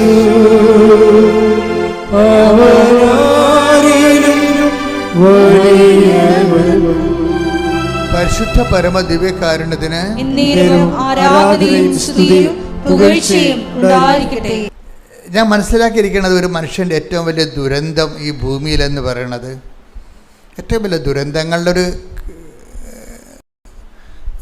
ഒരു തട്ടകമാണല്ലോ ഈ ഭൂമി എന്ന് പറയുന്നത്. ഇപ്പോൾ ഒരു കപ്പലും പറഞ്ഞ് കിടക്കണില്ലേ, അതിൻ്റെ 10 കണ്ടെയ്നർ കടലിൽ ഒഴുകി നടക്കുകയാണ്. ഒരു ദുരന്തമാണ്. ദൈവം അനുഗ്രഹിച്ച് ആളപായമൊന്നും ഇല്ലാത്തതിന് ദൈവത്തിന് നന്ദി. മഴ തുടങ്ങിയിട്ടുണ്ട്, ദുരന്തക്കാഴ്ച കണ്ടുകൊണ്ടിരിക്കുന്നു നമ്മൾ. അപ്പം ഇങ്ങനെ ദുരന്തങ്ങൾ ഇവിടെ സുഖവും സന്തോഷവും ഉള്ള പോലെ തന്നെ ദുരന്തങ്ങളും അതിൻ്റെ കൂടപ്പിറപ്പായിട്ട് ഇങ്ങനെ വന്നുകൊണ്ടേയിരിക്കും. ഇപ്പം ഇതിങ്ങനെ ഓരോ കാലത്ത് ഇപ്പം നമ്മൾ ഓരോരോ കാലങ്ങളിൽ ഓരോരോ കാര്യങ്ങൾക്ക് വേണ്ടി നമ്മൾ ക്രിസ്തുവിനെ അന്വേഷിക്കുന്നുണ്ടെങ്കിലും ഇവിടെ ദുരന്തങ്ങൾ ഒന്നിനു പിറകെ ഒന്നായിട്ട് പലതരത്തിലുള്ള ദുരന്തങ്ങളുണ്ടെങ്കിലും ശരിക്കും പറഞ്ഞാൽ ഏറ്റവും വലിയ ക്യാപിറ്റൽ ട്രാജഡി കലാമിറ്റി, ഒരു CC എന്ന് പറയാവുന്ന ക്യാപിറ്റൽ കലാമിറ്റി എന്ന് വെച്ചാൽ എന്താണ്? ഒരു മനുഷ്യൻ ക്രിസ്തുവിനെ പൂർണ്ണമായിട്ട് അറിയാതെ മരിച്ചു പോണതാണ്. പ്രാർത്ഥിക്കുക. കർത്താവായ ദൈവമേ, നിന്നെ പൂർണ്ണമായി അറിയാനുള്ള എൻ്റെ ആഗ്രഹത്തെയും എൻ്റെ അവകാശത്തെയും നീ ആത്മജ്ഞാനം നൽകിക്കൊണ്ട് അഭിഷേകം നൽകണമേ. ശ്രുതിക്കട്ടെ. ഹല്ലേലൂയ.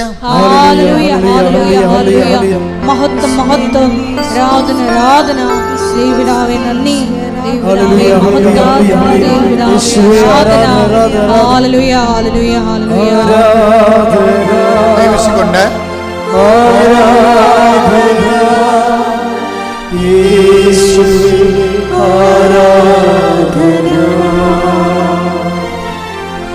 ആരാധന ആരാധന യേശുവേ ആരാധന.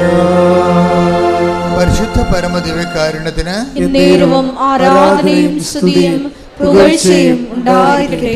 പരിശുദ്ധാത്മാ പറയണമെന്ന് വെച്ചാൽ നിങ്ങളെ ക്രിസ്തുവിൽ നിന്ന് ദൈവം ഉദ്ദേശിക്കുന്നത് നിങ്ങൾ ഉദ്ദേശിക്കണമെന്നാണ് പറയണത്.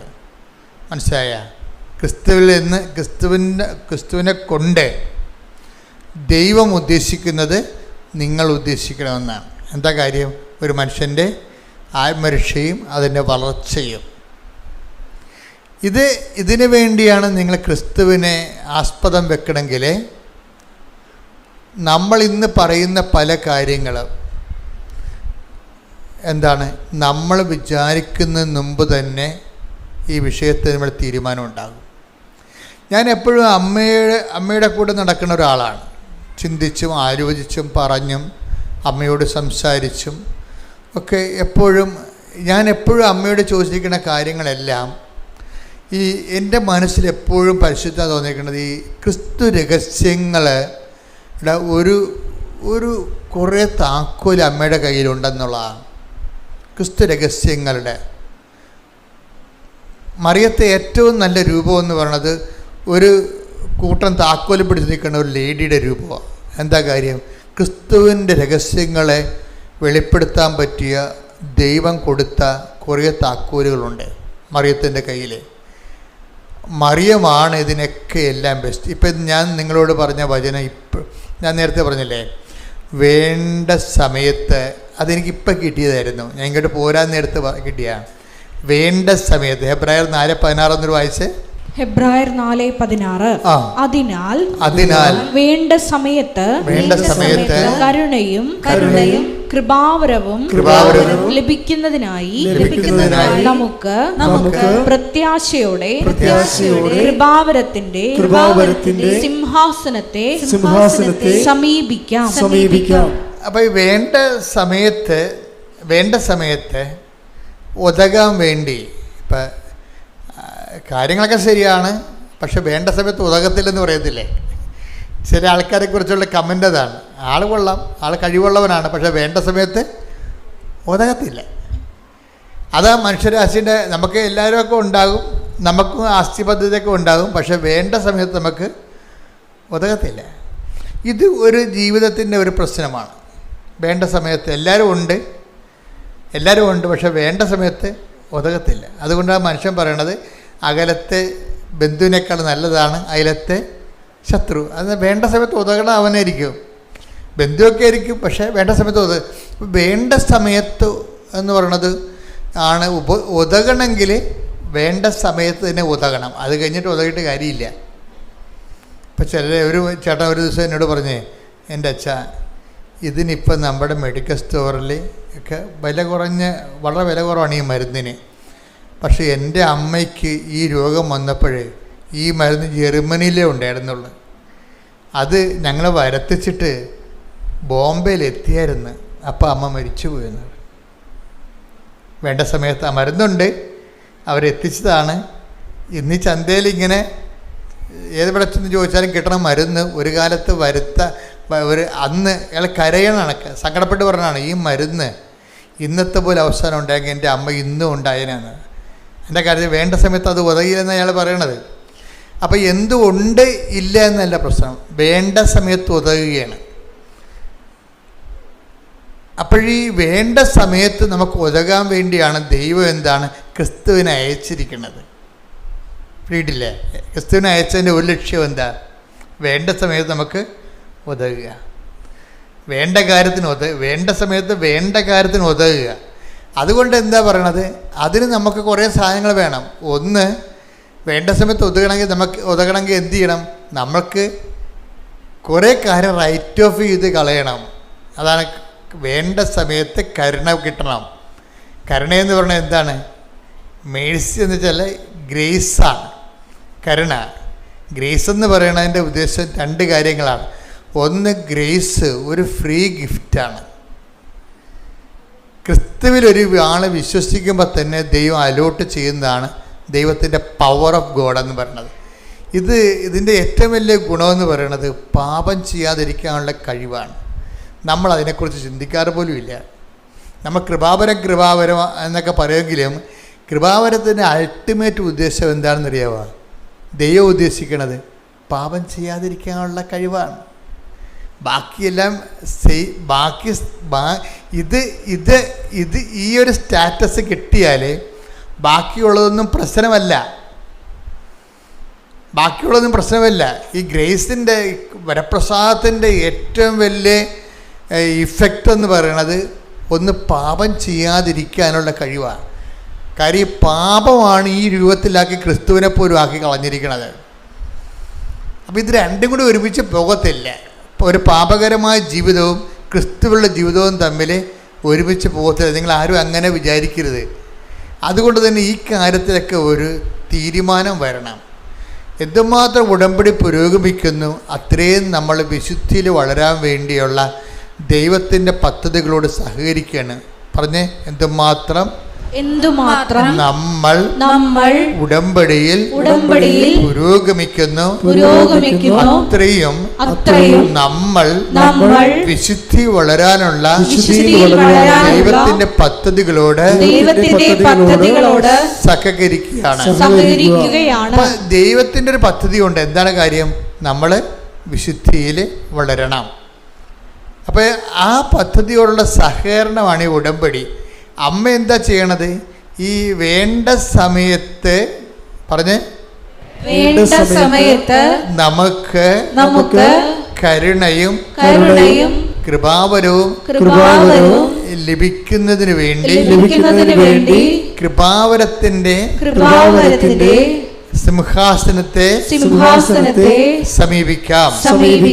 അപ്പൊ ഈ കൃപാവരത്തിന്റെ സിംഹാസനത്തെ വേണ്ട സമയത്ത് ദൈവത്തിൻ്റെ കരുണ ലഭിക്കാൻ വേണ്ടി ആദ്യം സമീപിച്ചത് ആരാണ്?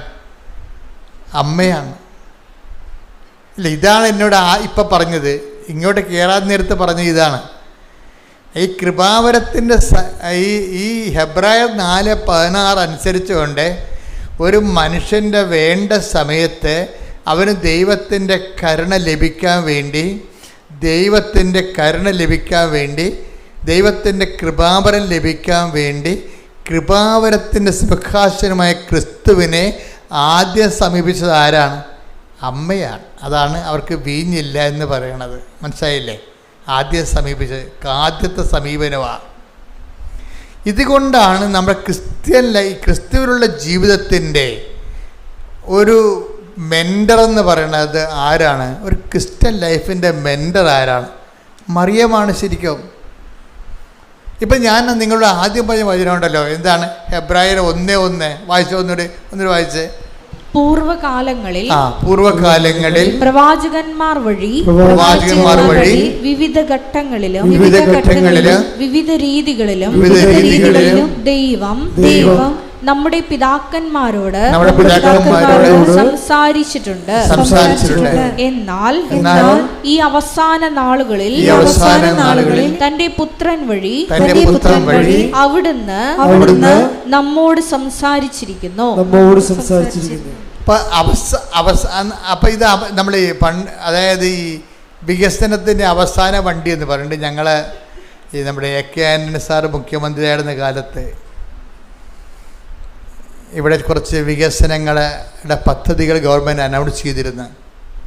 ഇപ്പം ഇവിടെ എന്ത് വികസനം കൊണ്ടുവന്നാലും പ്രതിപക്ഷത്തിരിക്കുന്നവർ ചവിട്ടിത്താത്തുകയും പൊടി പിടിക്കുകയും അത് നശിപ്പിക്കുകയും കേരളത്തിനെ പിന്നോട്ടടിക്കുകയും ചെയ്യും.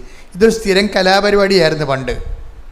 അതായത് നാടിൻ്റെ പൊതു പുരോഗതിക്കാണെന്ന് പറഞ്ഞാലും ശരി, ഒരു ഭരണകക്ഷി ഒരു പദ്ധതി കൊണ്ടുവന്ന് കഴിയുമ്പോൾ മറ്റവന്മാർ ചവിട്ടിത്താത്തും.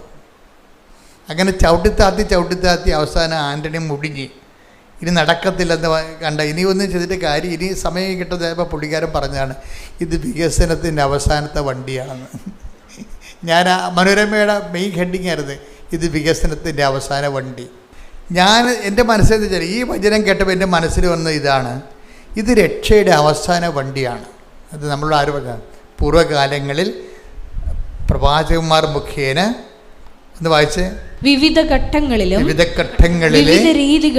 വിവിധ രീതികളിലും ദൈവം നമ്മുടെ പിതാക്കന്മാരോട് സംസാരിച്ചിട്ടുണ്ട്. എന്നാൽ ഈ അവസാന നാളുകളിൽ അവസാന വണ്ടി രക്ഷയുടെ അവസാന വണ്ടിയാണ്. എത്രയോ കാലങ്ങളായിട്ട് ദൈവം പ്രവാചകന്മാരെയും മതസ്ഥാപകരെയും എന്തുമാത്രം മതസ്ഥാപകരുണ്ടായി, എത്രയോ മതസ്ഥാപകർ ദൈവം വിട്ടു, എന്തുമാത്രം പ്രവാചകന്മാരെ വിട്ടു. ഇനി മനുഷ്യ കഥാനുഗായികളുണ്ട്, മതം സ്ഥാപിച്ചില്ലെങ്കിൽ പോലും അവരുടെ സോക്രട്ടീസിനെ പോലെയുള്ള അവരുടെ നിലപാടുകൾ കൊണ്ട് തന്നെ മനുഷ്യവംശത്തെ സത്യത്തിൻ്റെ പാതയിലേക്ക് പിടിച്ചു വലിച്ച് കൊണ്ടുവരാൻ ശ്രമിച്ചിട്ടുള്ളവരുണ്ട്, ഒത്തിരി പേരുണ്ട്. അങ്ങനെ അവസാന കാലങ്ങളിലെ എന്താണ് തൻ്റെ പുത്രൻ വഴി നമ്മളോട് സംസാരിച്ചിരിക്കുന്നത്. എന്താ പറഞ്ഞിരിക്കേണ്ടത്? ഇത് മനുഷ്യൻ്റെ രക്ഷയുടെ അവസാനത്തെ ആളാണ്. ഈ മനുഷ്യരക്ഷയുടെ അവസാനത്തെ ആളാണെന്ന് നമ്മളോട് പുതിയ നിയമത്തിൽ പറഞ്ഞിരിക്കുന്നത് ആരാണ്? അമ്മയാണ് പറഞ്ഞിരിക്കുന്നത്. അതാണ് ഇത് രക്ഷയുടെ അവസാനത്തെ ആളാണ്. ഇത് ലോകത്തിന് പരിചയപ്പെടുത്തി കൊടുത്തത് മറിയമാണ്. ഇതുകൊണ്ടാണ് ഏറ്റവും ബെസ്റ്റ് ക്രിസ്ത്യൻ മെൻറ്റർ, അതായത് ഒരു ക്രിസ്ത്യൻ ഒരു വിശ്വാസ ജീവിതത്തിന് നമ്മളെ സഹായിക്കുന്ന ഫസ്റ്റ് മെൻറ്റർ എന്ന് പറയുന്നത് മറിയമാണ്. ഈ മറിയത്തിൻ്റെ വായിൽ നിന്നാണ് പരിശുദ്ധാത്മാവ് എങ്ങനെയാണ് ക്രിസ്തുവിനെ സ്വീകരിക്കുന്നതിൻ്റെ ഫണ്ടമെൻ്റൽ ഫോർമുല വെളിപ്പെടുത്തിയിരിക്കുന്നത്. എങ്ങനെയാണ് ഒരു വ്യക്തി നമ്മുടെ ജീവിതത്തിലേക്ക് ക്രിസ്തുവിനെ ഇടപെടുത്തുന്നതിന് എന്താണ് നമുക്ക് ചൂണ്ടിക്കാണിക്കാം. യോഹന്നാൻ പറയും this is the love of God. Yohannan 1:29. അടുത്ത ദിവസം യേശു തന്റെ അടുത്തേക്ക് വരുന്നത് കണ്ട് അവൻ പറഞ്ഞു ഇതാ ലോകത്തിന്റെ പാപം നീക്കുന്ന ദൈവത്തിന്റെ കുഞ്ഞാട്. അപ്പൊ യോഹന്നാൻ കാണിച്ചെന്ന് ചൂണ്ടിക്കാണിക്കണ ചെയ്തത്. മറിയം ചൂണ്ടിക്കാണിക്കല്ല ചെയ്തത്. മറിയം പറഞ്ഞ് ഇങ്ങനെ ചൂണ്ടിക്കാണിക്കേണ്ട ആളല്ല ഇത്. പിന്നെന്താണ്? ഇത് ജീവിതത്തിലോട്ട് ക്ഷണിച്ചു വരുത്തേണ്ട ആളാണ്. ഈ ജീവിതത്തിൽ നമ്മുടെ കൂടെ ജീവിക്കേണ്ട ആളാണ്. ഈ ആൾ നമ്മുടെ കൂടെ ജീവിച്ചു കഴിഞ്ഞാൽ ഇനി ലോകത്തിലുള്ള എല്ലാ വാഗ്ദാനങ്ങളും ഇവനിലാണ്. അതെ, take the bed of God, എല്ലാ വാഗ്ദാനങ്ങളും. 2 Corinthians 1:20. ദൈവത്തിന്റെ സകല വാഗ്ദാനങ്ങളും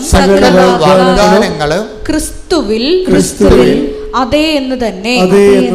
അതായത് അവസാന വണ്ടിയാണ്. അവസാന വണ്ടി എന്ന് പറയുമ്പോൾ കാലിക്കടിച്ച് വന്നിരിക്കണതല്ല, എല്ലാത്തിനും സമാധാനം പറഞ്ഞിരിക്കുന്ന, എല്ലാത്തിൻ്റെയും ആൻസറായിട്ടാണ് എൻ്റെ ഉള്ളത്. മനുഷ്യരാശി ഉഴലുന്ന ആധ്യാത്മികവും ഭൗതികവുമായിട്ടുള്ള എല്ലാത്തിൻ്റെയും ആൻസറാണ്. അതാണ് ജീസസ് ഇസ് ദ ആൻസർ എന്ന് പറയുന്നത്.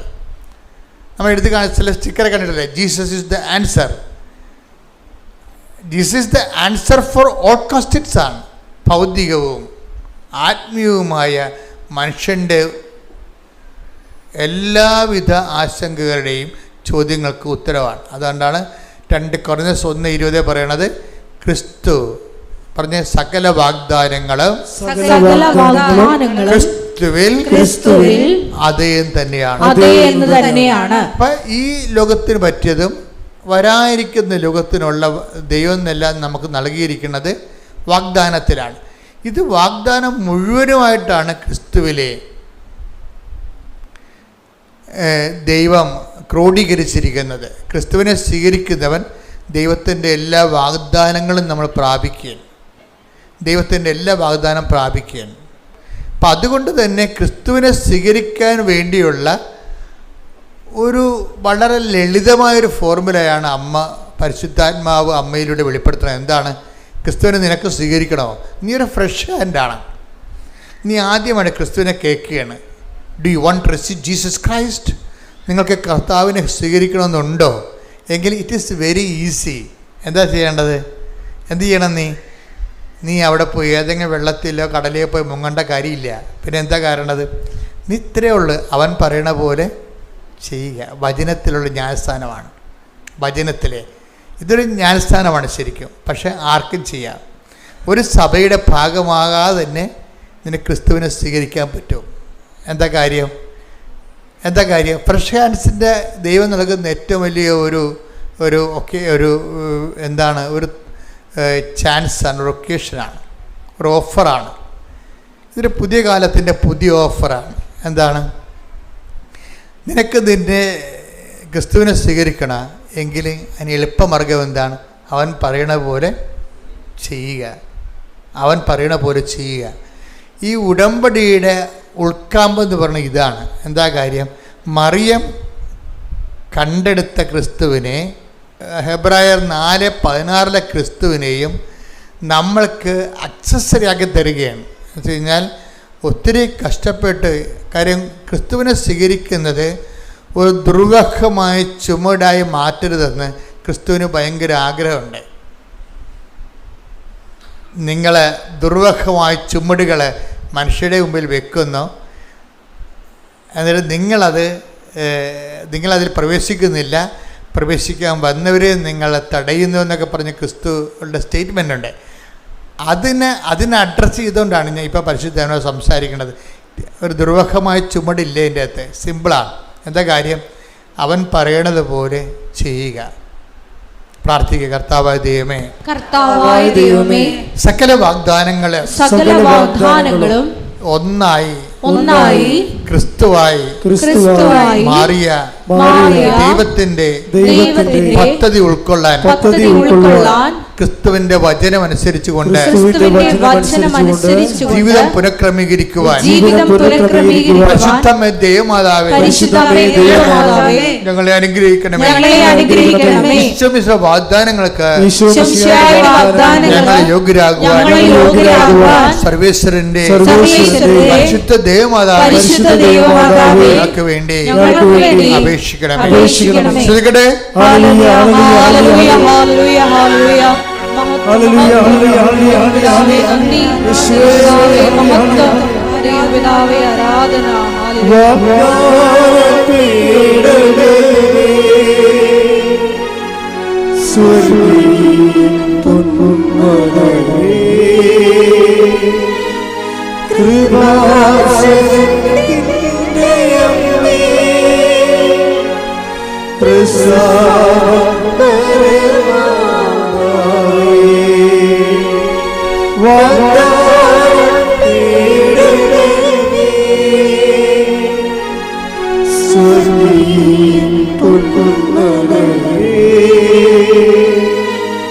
കൃപ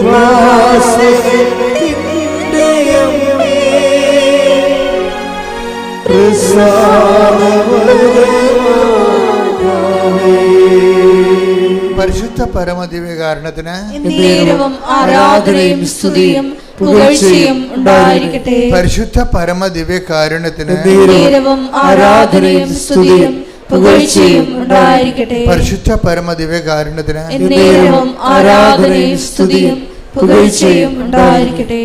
ഇത് ഞാൻ പറഞ്ഞപ്പോഴും നിങ്ങൾക്ക് കുറച്ച് പേർക്ക് ഇത് സങ്കീർണമായി തോന്നിയായിരിക്കും. പക്ഷെ സങ്കീർണമായി തോന്നേണ്ട കാര്യമില്ല. ഞാൻ വളരെ ലളിതമായിട്ടാണ് സംസാരിച്ചത്. ഈ വിഷയം ഭയങ്കര ടോപ്പായിട്ടുള്ള കോംപ്ലിക്കേറ്റഡ് ആയിട്ടുള്ള സബ്ജക്റ്റ് ആണെങ്കിലും ഞാൻ നിങ്ങളോട് സംസാരിച്ചത് എന്താണ്? അവൻ പറയണ പോലെ get Jesus and get saved.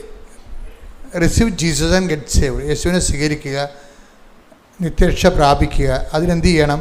അവൻ പറഞ്ഞതുപോലെ ചെയ്യുക. ഇത്രേ ഞാൻ പറഞ്ഞുള്ളൂ. ഓക്കെ അല്ലേ? ഈ ദിവസങ്ങളിൽ നമ്മുടെ കുട്ടികളുടെ കുറച്ച് സാക്ഷ്യം ഉണ്ടായിരുന്നു. വളരെ നിഷ്കളങ്കമായ സാക്ഷ്യം.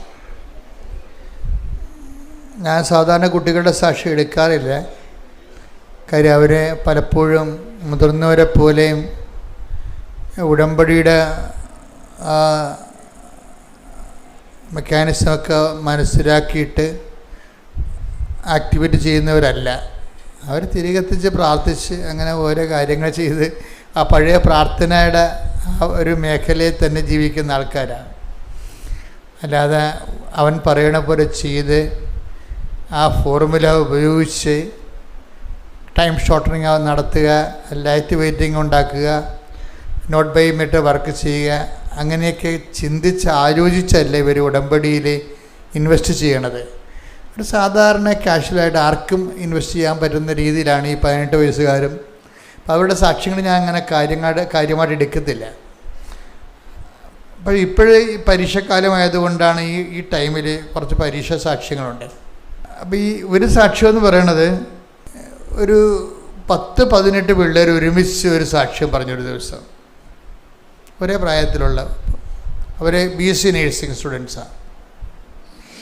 BSc നേഴ്സിംഗ് സ്റ്റുഡൻസിൻ്റെ ആന്ധ്രയിൽ നഴ്സിംഗ് കോളേജിൽ പഠിക്കുന്ന കുട്ടികളാണ്. അപ്പോൾ അവരെ സാക്ഷ്യം അവതരിപ്പിക്കുന്ന രീതികൾ നിങ്ങൾ കണ്ടു കാണാം. ആ സാക്ഷ്യം കേട്ടത് കൈപൊക്കിക്ക് ഉണ്ട്. Super, thank you. 4% ആൾക്കാർ സാക്ഷ്യം കേൾക്കുക. ആ സാക്ഷ്യത്തിൻ്റെ ഘടകങ്ങൾ നോക്കണം നല്ലതായിരിക്കും. ഇപ്പോൾ സാക്ഷ്യം ശരിക്കും പറഞ്ഞാൽ ആന്ധ്രയിലെ കുട്ടികൾ അവർ പറയുന്ന ഒന്നാമത്തെ കാര്യം, ഞങ്ങൾ അവരുടെ പരാതി നോട്ട് ബൈ മെറിറ്റ് അവർ പറയണതാണ്. അവരുടെ മെറിറ്റ് എന്ന് വെച്ച് കഴിഞ്ഞാൽ അവർക്ക് മെറിറ്റില്ല. എന്താ കാര്യം? ഒന്ന്, അവരെല്ലാവരും ആവറേജ് സ്റ്റുഡൻസാണ്. അതാണ് അവരുടെ മെറിറ്റ്. യോഗ്യതയില്ല, കരകയറാനുള്ള സാധ്യത വളരെ കമ്മിയാണ്. അതുകൊണ്ടാണ് അവർ പറയുന്നുണ്ടത് ഞങ്ങളെല്ലാം ആവറേജ് സ്റ്റുഡൻസാണ്. രണ്ടാമത്തത് അവരുടെ ഒരു ഡീമെറിറ്റ്. അതുകൊണ്ട് ഡീമെറിറ്റ്സിൻ്റെത് വരുന്ന കീഴാണ്. കാര്യം നോട്ട് ബൈ മെറിറ്റ് എന്ന് പറയുമ്പോൾ നമ്മളെപ്പോഴും ഡീമെറിറ്റ് പരിശോധിക്കണം. അയോഗ്യത എന്തൊക്കെയാണ്? ഒന്നാമത്തെ എന്താണ് അയോഗ്യത? എന്താണ്? ആവറേജ് സ്റ്റുഡൻസാണ്. രണ്ടാമത്തെ അവരുടെ അയോഗ്യത, അവരെ ഒരു ഇതുപോലെ അവരുടെ കൂട്ടത്തിൽ സീനിയറായിട്ടുള്ള കുറച്ച് ഇൻ്റലക്റ്റായിട്ടുള്ള കുറച്ച് നഴ്സുമാരുണ്ടായിരുന്നു, ചേച്ചിമാർ. അപ്പോൾ ഇവരുടെ ഗതികേട് കാരണം ആ ചേച്ചിമാർ വൈകുന്നേരങ്ങളിൽ സമയം കിട്ടുമ്പോഴേക്ക് ഇവർക്ക് ക്ലാസ് എടുക്കുമായിരുന്നു, എക്സ്ട്രാ ട്യൂഷൻ എടുക്കുമായിരുന്നു നഴ്സിങ്ങിന്, ഇവരെ കരകയറ്റി കൊണ്ടുവരാൻ വേണ്ടി. ഇവർക്ക് ഭയങ്കര പേടിയായിരുന്നു രക്ഷപ്പെടുക. കാര്യം ഭയങ്കര ലോണൊക്കെ എടുത്ത് പോയിരിക്കുകയാണ്. വീട്ടിലാണെങ്കിൽ നല്ല കഷ്ടപ്പാടുണ്ട്. അതിനിടയ്ക്ക് റിസ്ക്കാണ് ഇവർക്ക് പഠിക്കാനുള്ള ആ ഒരു കൊതി കൊണ്ട് നീന്തി കയറാൻ വേണ്ടിയുള്ള ഒരു എല്ലാ നിവൃത്തിയില്ല, ജീവിക്കാൻ പറ്റത്തില്ല. പപ്പായും മമ്മിയും കുറച്ചും വയസ്സാകും. കുടുംബത്തെ മുന്നോട്ട് പോകണമെങ്കിൽ ഞങ്ങളെ എന്തെങ്കിലും പോയി രക്ഷപ്പെടണം. അതുകൊണ്ട് പഠിക്കാതിരിക്കാനും പറ്റത്തില്ല, പഠിക്കാനുള്ള കഴിവുമില്ല, അതിനുള്ള കാശുമില്ല. അപ്പോൾ അങ്ങനെ വന്ന് എങ്കിലും ഇവർ ബാങ്കിൽ നിന്നൊക്കെ പൈസ എടുത്ത്, പക്ഷെ അത് അവർക്ക് തികഞ്ഞില്ല. സാമ്പത്തികമായിട്ട് അവർക്ക് ഡീമെറിറ്റ് ഉണ്ട്, തികഞ്ഞില്ല. അതുകൊണ്ട് അവസാനം അവർ പറയുന്നുണ്ട്, ഞങ്ങളുടെ അവസ്ഥ മനസ്സിലാക്കിയിട്ട് ഞങ്ങളുടെ കൂട്ടുകാർ ഞങ്ങളെ വിളിച്ച് ചോദിക്കുന്നുണ്ടായിരുന്നു, നിങ്ങൾക്ക് പരീക്ഷയ്ക്ക് ഫീസിൻ്റെ സമയമായല്ലോ, പൈസ വല്ലതും വേണ്ടി വരുമോ എന്ന്. അതാണ് ഉടമ്പടി എടുക്കുമ്പോൾ ഉണ്ടാകുന്നൊരു ഹെൽപ്പിംഗ്. അതാണ് ദൈവം മറ്റുള്ളവരെ ഹെൽപ്പ് ചെയ്യും. ഇവർക്ക് പരീക്ഷ ഫീസ് അടക്കാൻ കാശില്ല, പക്ഷെ അവർ ചോദിക്കാതെ തന്നെ മറ്റുള്ളവർ ഇവരോട് പറയുകയാണ്. അപ്പോൾ അതൊരു ഡീമെറിറ്റ്സ് ആണ് ഇതിൻ്റെ അകത്ത്. പണം പഠിക്കാനുള്ള പൈസ ഇല്ലാതെ വരുന്നത്. രണ്ടാമത്തെ എന്താണ്, മാർക്കില്ല. മൂന്നാമത്തത് ഇവരുടെ ഡീമെറിറ്റ്സ് എന്ന് പറയണത്, ഇവരൊരു മെൻറ്ററിനെ പോലെ പഠിപ്പിച്ചുകൊണ്ടിരുന്ന സീനിയേഴ്സ് ഉണ്ട്. സീനിയേഴ്സിൻ്റെ ഡ്യൂട്ടി ടൈം മാറിപ്പോയി. ഇവർ ഫ്രീ ആകുമ്പോൾ അവർ ഫ്രീ ആകത്തില്ല, അവർക്ക് ഡ്യൂട്ടി ആവും.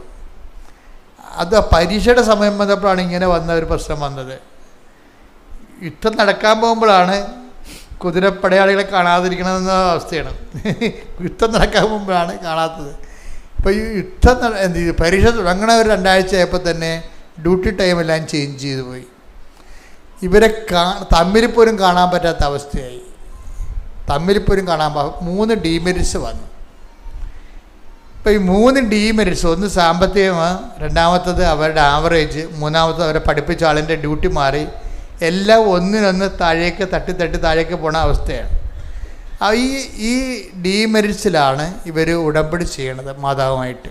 എന്നിട്ട് മാതാവിനോട് പറയാം, അമ്മേ ഇത്രയും പ്രശ്നങ്ങളുണ്ട്, കര കയറിയില്ലെങ്കിൽ ഞങ്ങളുടെ കുടുംബം തീർന്ന്, കര കയറാനുള്ള അമ്പയറുമില്ല, അപ്പം അമ്മ മാത്രമേ അഭയമുള്ളൂ. ഇതാണ് നോട്ട് ബൈ മെറിറ്റ് എന്ന് പറയുന്ന സംഭവം. അപ്പോൾ ഇവർക്ക് ഇങ്ങനെ ഇത് പഠിപ്പിക്കാൻ ആരുമില്ലാത്തത് കൊണ്ട്, അവർക്ക് പല ചാപ്റ്റേഴ്സും മനസ്സിലാകാത്തത് കൊണ്ട് ഇവർ പരീക്ഷയുടെ ദിവസം രാത്രിയായപ്പോൾ പഠിത്തം നിർത്തിയവർ. കാര്യം ഇനി മുന്നോട്ട് നീന്തിയാൽ കയറത്തില്ലെന്ന് പറയും. അപ്പോൾ നീന്തി പോകുമ്പോൾ നമ്മൾ തളരത്തില്ലേ.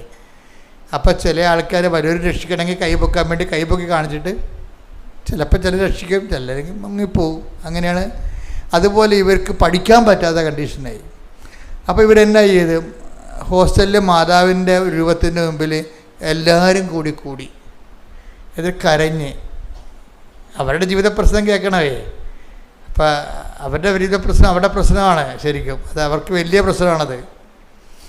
അമ്മ പറഞ്ഞു, അമ്മ അല്ലാതെ വേറെ ഒരു മാർഗ്ഗമില്ല, ഞങ്ങൾ ഇങ്ങനെ സിങ്കായിക്കൊണ്ടിരിക്കുകയാണ്, ഈ പരീക്ഷ അമ്മ എഴുതണം, ഞങ്ങൾ അമ്മ തോറ്റ പോലെ ഞങ്ങൾ കണക്കാക്കുമെന്ന്. പ്രാർത്ഥനയൊക്കെ ഭയങ്കര രസമാണ്, ഇവരുടെയൊക്കെ പ്രാർത്ഥന രസമാണ് കേൾക്കാൻ. അതായത് ഈ പരീക്ഷ അമ്മ എഴുതണം, ഞങ്ങൾ അമ്മ തോറ്റ പോലെ കണക്കാക്കും. അപ്പം അമ്മ തോക്കരുത്. അപ്പം പട്ടാങ്ങിയാണ് ശരിക്കും പറഞ്ഞാൽ, അവസാനം പട്ടാങ്ങിയാണ്. ആ പ്രായക്കാരുടെ ഒരു പ്രാർത്ഥനയല്ലേ, നിവർത്തിയില്ല വരുമ്പോൾ എല്ലാവരും ഇങ്ങനെ പ്രാർത്ഥിച്ചു പോകും. പക്ഷെ അതിൻ്റെ വരുന്ന ഒരു എളിമയുണ്ട്, ഒരു വിനയമുണ്ട്. ദൈവതിരുസന്നിധിയിൽ കൊണ്ടുവന്ന് വാൾ വെച്ച് കീഴടങ്ങുകയാണ്. എന്താണ്, ഞങ്ങൾ തോറ്റാൽ അമ്മ തോറ്റപ്പോയാവും, ഞങ്ങൾക്ക് വേറെ അമ്മയല്ലാതെ വേറെ ഇത് എപ്പോഴും നമ്മൾ ശ്രദ്ധിക്കേണ്ട വിഷയമാണ്. നമ്മുടെ അതുകൊണ്ടാണ് ഈ യോഹന്നാൻ 5:7 ഒരാളില്ലേ, ആ തറവായ രോഗിയായിട്ട് കിടക്കുന്ന ഒരാളില്ലേ, അയാളോട് കർത്താവ് 38 വർഷമായിട്ട് അവിടെ കിടക്കുകയാണ് അയാളോട് കർത്താവ് ചോദിക്കണത് എന്താണെന്നറിയാം, അതിൻ്റെ അവലംബങ്ങളെക്കുറിച്ചാണ് ചോദിക്കണത്. നിനക്ക് ആരുണ്ടെന്നാണ് ചോദിക്കണത്. അങ്ങനെ നേരെ ചോദിക്കണില്ല. അതിന് പകരം എന്താ ചെയ്യണത്, സുഖം പ്രാപിക്കാൻ നിനക്ക് ആഗ്രഹമുണ്ടോ എന്നാണ് ചോദിക്കണത്. അപ്പോൾ അയാൾ പറയും, ആഗ്രഹം ഉണ്ടായിട്ട് എന്ത് പ്രയോജനം, ആഗ്രഹം കൊണ്ടൊന്നും വർക്ക് ചെയ്യത്തില്ല, ആളില്ലെന്ന് പറയും. അത് അയാളുള്ള കാര്യം ഒന്ന് വായിച്ചത് യോഹന്നാൻ 5:6. അവൻ അവിടെ കിടക്കുന്നത് യേശു കണ്ടു. അവൻ വളരെ നാളായി കിടപ്പിലാണെന്ന് അറിഞ്ഞ് യേശു ചോദിച്ചു, സുഖം പ്രാപിക്കാൻ നിനക്ക് ആഗ്രഹമുണ്ടോ?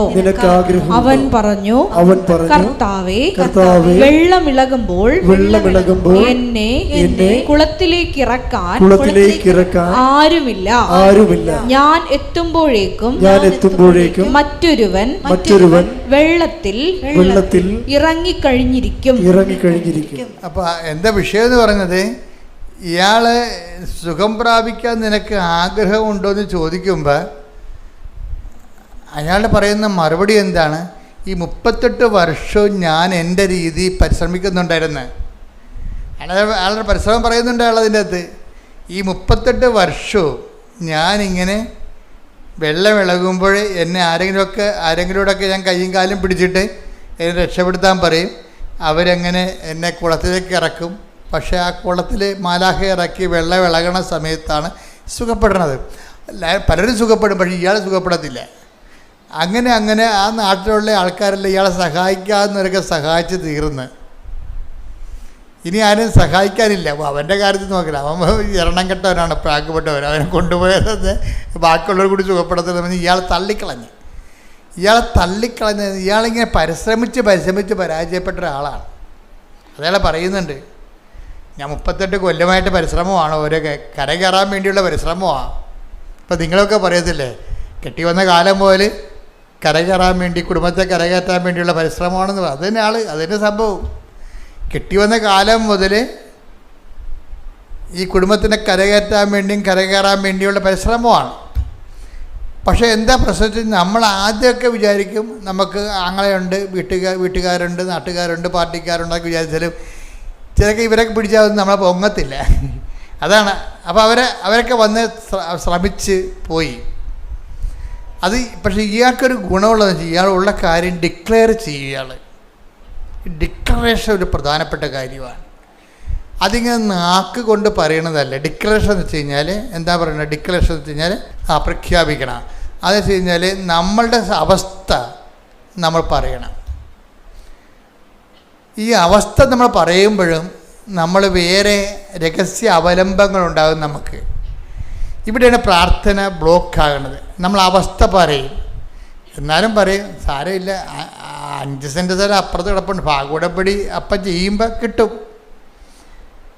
അനിയത്തിനെ കെട്ടിച്ച് വിട്ടാൽ അപ്പം ഭാഗവടപ്പടി ചെയ്യാമെന്ന് പറഞ്ഞിട്ടുണ്ട്. ഇത് രഹസ്യമായിട്ട് നിങ്ങളുടെ മനസ്സിൽ നിങ്ങളോട് പറയും. ഇത് വർക്കൗട്ട് ചെയ്യത്തില്ല. അതെപ്പോഴും നമ്മൾ ശ്രദ്ധിക്കണം.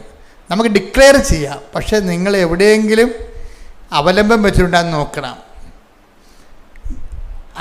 ഇയാൾക്ക് ഒരു അവലംബം, 0 ഡിപ്പെൻഡൻസിയാണ് ഇയാൾക്കുള്ളത്. 0 ഡിപ്പെൻഡൻസി വെച്ചാൽ ഇയാൾക്ക് അങ്ങനെ ഒന്നും ഇല്ല. FD ഇല്ല, പിന്നെ ആരും തരാനില്ല, ആരോടും ചോദിക്കാനും ഇല്ല.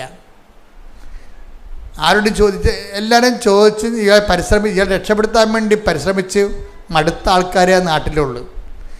പക്ഷേ ഇയാൾ എന്ത് ചെയ്യും, ഡിക്ലെയർ ചെയ്യുമ്പോൾ ആത്മാർത്ഥമായി ഡിക്ലെയർ ചെയ്യും. എന്താ പറയണത്, വെള്ളം ഇളകുമ്പോൾ എൻ്റെ ഗതികേടാണ്, വല്ലാത്ത ഗതികേടാണ് എനിക്ക്. എന്താണ്, വെള്ളം ഇളകുമ്പോൾ എന്നെ വെള്ളത്തിലേക്ക് ഇറക്കാൻ എനിക്ക് ആരുമില്ല. ഈ ആരുമില്ല എന്നുള്ള സംഭവം എനിക്ക് തോന്നുന്നത് എന്തുമാത്രം നേരത്തെ അതൊരു അവയർനെസ്സാണത്. നമ്മൾ ആരും ഇല്ലെന്ന് പറഞ്ഞാലും നമ്മൾ പറയും എന്തെങ്കിലും ഉണ്ടാകുമെന്നുള്ള ചിന്തയാണ് നമുക്ക് മനസ്സിലുള്ളത്. പക്ഷെ കാലാന്തരത്തിലെ അനുഭവം കൊണ്ട് മാത്രമേ നമ്മൾ ഈ അവയർനെസ് ഉണ്ടാകത്തുള്ളൂ. എന്താണ്, സത്യം പറഞ്ഞാൽ മനുഷ്യന് ആരുമില്ല. ഞാൻ എപ്പോഴും നിങ്ങളോട് പറയണതാണ്, എല്ലാവരും ഉള്ളപ്പോഴും ആരുമില്ലെന്നുള്ള ബോധത്തിലേക്ക് നമ്മൾ വരണം. എന്നുവെച്ചാൽ ഒരു കടുത്തൊരു വിഷയം വന്നാൽ നിങ്ങളുടെ കൂടെ 2-ാം ദിവസമൊക്കെ വീട്ടിൽ ഉറക്കം നിൽക്കാൻ, ആശുപത്രി നിൽക്കാൻ ആളുണ്ടാവും. 3-ാം ദിവസം ആളും ഉണ്ടാകത്തില്ല. ഈ നമ്മൾ ആദ്യത്തെ ഒരു സംഭവമാണ് ഈ പറയണത്. നിങ്ങൾക്ക് എന്തെങ്കിലും സംഭവിച്ചു കഴിഞ്ഞാൽ 1-ാം ദിവസവും 2-ാം ദിവസവും നിങ്ങളവർക്കും നിങ്ങളുടെ മക്കളുണ്ടാകുന്നു. മക്കളില്ല, മക്കളെ വെച്ചാൽ അവർ ആദ്യമൊക്കെ നിൽക്കും, പിന്നെ അവർ മനസ്സിൽ വിചാരിക്കും തള്ളയിടങ്ങും ചത്താൽ നമ്മൾ സമാധാനത്തിൽ ഇത് പഠിക്കാൻ വരുന്നെന്ന്. അങ്ങനെ തമാശയല്ല. ജീവിതത്തിൻ്റെ കറക്റ്റ് ഹൈഡ്രാ ഫേസ് നിങ്ങൾ കണ്ടിട്ടില്ല. ഇവരെല്ലാം രഹസ്യമായിട്ട് മനസ്സിൽ വിചാരിക്കും മക്കളാണ് സ്വന്തം. നമ്മൾ എന്തുമാത്രം കഷ്ടപ്പെടുത്ത് വളർത്തിയ മക്കളായാലും ശരി, അവരെ നിങ്ങൾ ഇങ്ങനെ അവരെ ജനിച്ച കാലം പോലും നിങ്ങൾ അവിടുത്തെ കഷ്ടപ്പാടെല്ലാം അവരെ പറഞ്ഞ് മനസ്സിലാക്കുന്നുണ്ട്. അത് എന്തിനാ കാര്യം, നിങ്ങൾ വീണ് പോയാൽ ഒരു താങ്ങം കിട്ടാൻ വേണ്ടി അവർ നിങ്ങളെ ഒരുക്കുകയാണ്. ഇത് നിങ്ങൾ പറയേണ്ടതെന്നൊന്നുമല്ല ഞാൻ പറഞ്ഞത്. പറഞ്ഞിട്ടൊരു പ്രയോജനമില്ലെന്ന് ആദ്യം നിങ്ങൾ മനസ്സിലാക്കുകയും ചെയ്യണം. മനസ്സിലായില്ലേ? ഇത് പറയേണ്ടതെന്ന് ഞാൻ പറയത്തില്ല. നിങ്ങളിങ്ങനെ തച്ചനിരുന്നുകൊണ്ട് ഊണ് കഴിക്കാൻ നേരത്ത്, അരി തിരിയാൻ നേരത്ത്, ആദ്യ കാലം കെട്ടി വന്ന കാലം മുതൽ നിങ്ങളെ വീട്ടിൽ കയറ്റാഞ്ഞതും, നിങ്ങൾ പായും തറയിലും എടുത്തുകൊണ്ട് അപ്പുറത്ത് പോയി കിടന്ന കാര്യം, ബന്ധുക്കളുടെ വീട്ടിൽ ഭർത്താവ് വെള്ളം അടിച്ച് വന്നിട്ട് നാത്തിൻ്റെ വീട്ടിൽ പോയി താമസക്കാരും അവിടെ ഉറക്കം വരുന്ന കാര്യം, ഇങ്ങനെയൊക്കെ കഥകളൊക്കെ നിങ്ങൾ പറയും. പക്ഷേ ഈ കടമാൻ പോത്തിനുണ്ട് ഇതൊക്കെ പറഞ്ഞിട്ട് കാര്യമില്ല. ഇതൊക്കെ കേട്ടോണ്ടിരിക്കുന്നല്ലാതെ ഒരു കഥയുമില്ല. അപ്പം നിങ്ങൾ ഇവരോട് ഇതൊക്കെ കഥകൾ പറയണതിൻ്റെ കാര്യം, എന്തെങ്കിലും ഇത്രയും ഞാൻ അനുഭവിച്ചു നിന്നെയൊക്കെ പോറ്റി വളർത്താൻ വേണ്ടി, എനിക്കെന്തെങ്കിലും സംഭവിച്ചാൽ നീ ഒരു താങ്ങുണ്ടാകണമെന്നാണ്. അപ്പം നീ ഡിപ്പെൻഡ് ചെയ്യണത്, നിങ്ങൾ പറയുകയോ പറയാതിരിക്കുകയോ നിങ്ങൾ ചെയ്യുക, എന്ത് ചെയ്യുക, പക്ഷേ ഡിപ്പെൻഡ് ചെയ്യരുത്. ഇയാൾ നമ്മളെ രക്ഷപ്പെടുത്തുമോ എന്നുള്ള ചിന്തയിലേക്ക് വരരുത്. അത് മനസ്സിൽ പോലും ചിന്തിക്കരുത്. ചിന്തിച്ചു കഴിഞ്ഞാൽ ദൈവത്തിൽ നിങ്ങൾക്ക് പൂർണ്ണമായിട്ട് ഡിപ്പെൻഡ് ചെയ്യാൻ പറ്റത്തില്ല. ദൈവത്തിന് ഈ ഡാമേജ് ഡിപ്പെൻഡൻസി സ്വീകാര്യമല്ല.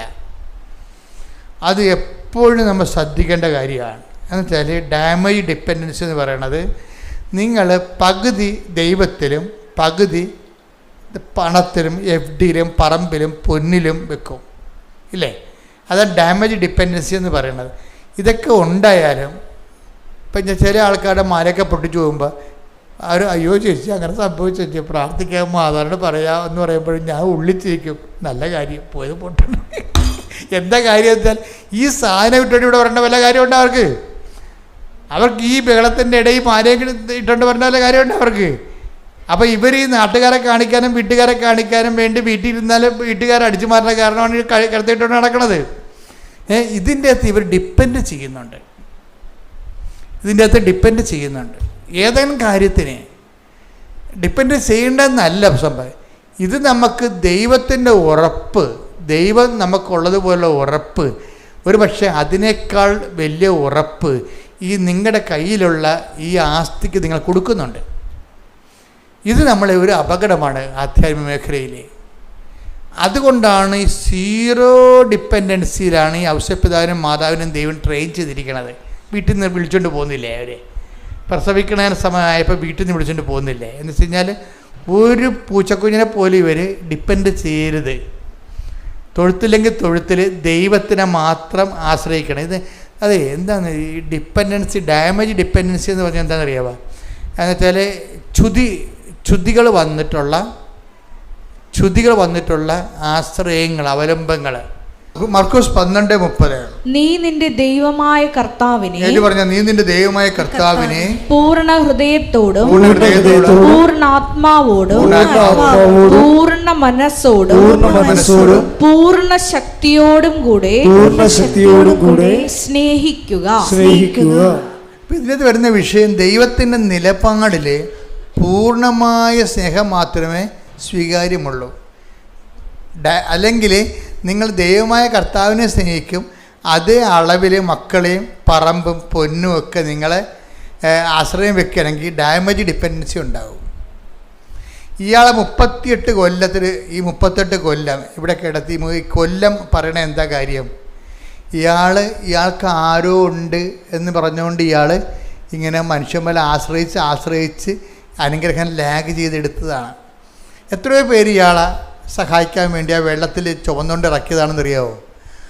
ഈ ആൾക്കാരൊക്കെ ഉണ്ടായിട്ട് ഇയാൾ സുഖപ്പെട്ടില്ല. ദൈവത്തിന് വേണമെങ്കിൽ സുഖപ്പെടുത്താമായിരുന്നു. ഇവൾ ഡിപ്പെൻഡൻസി വന്ന പ്രശ്നമാണിത്.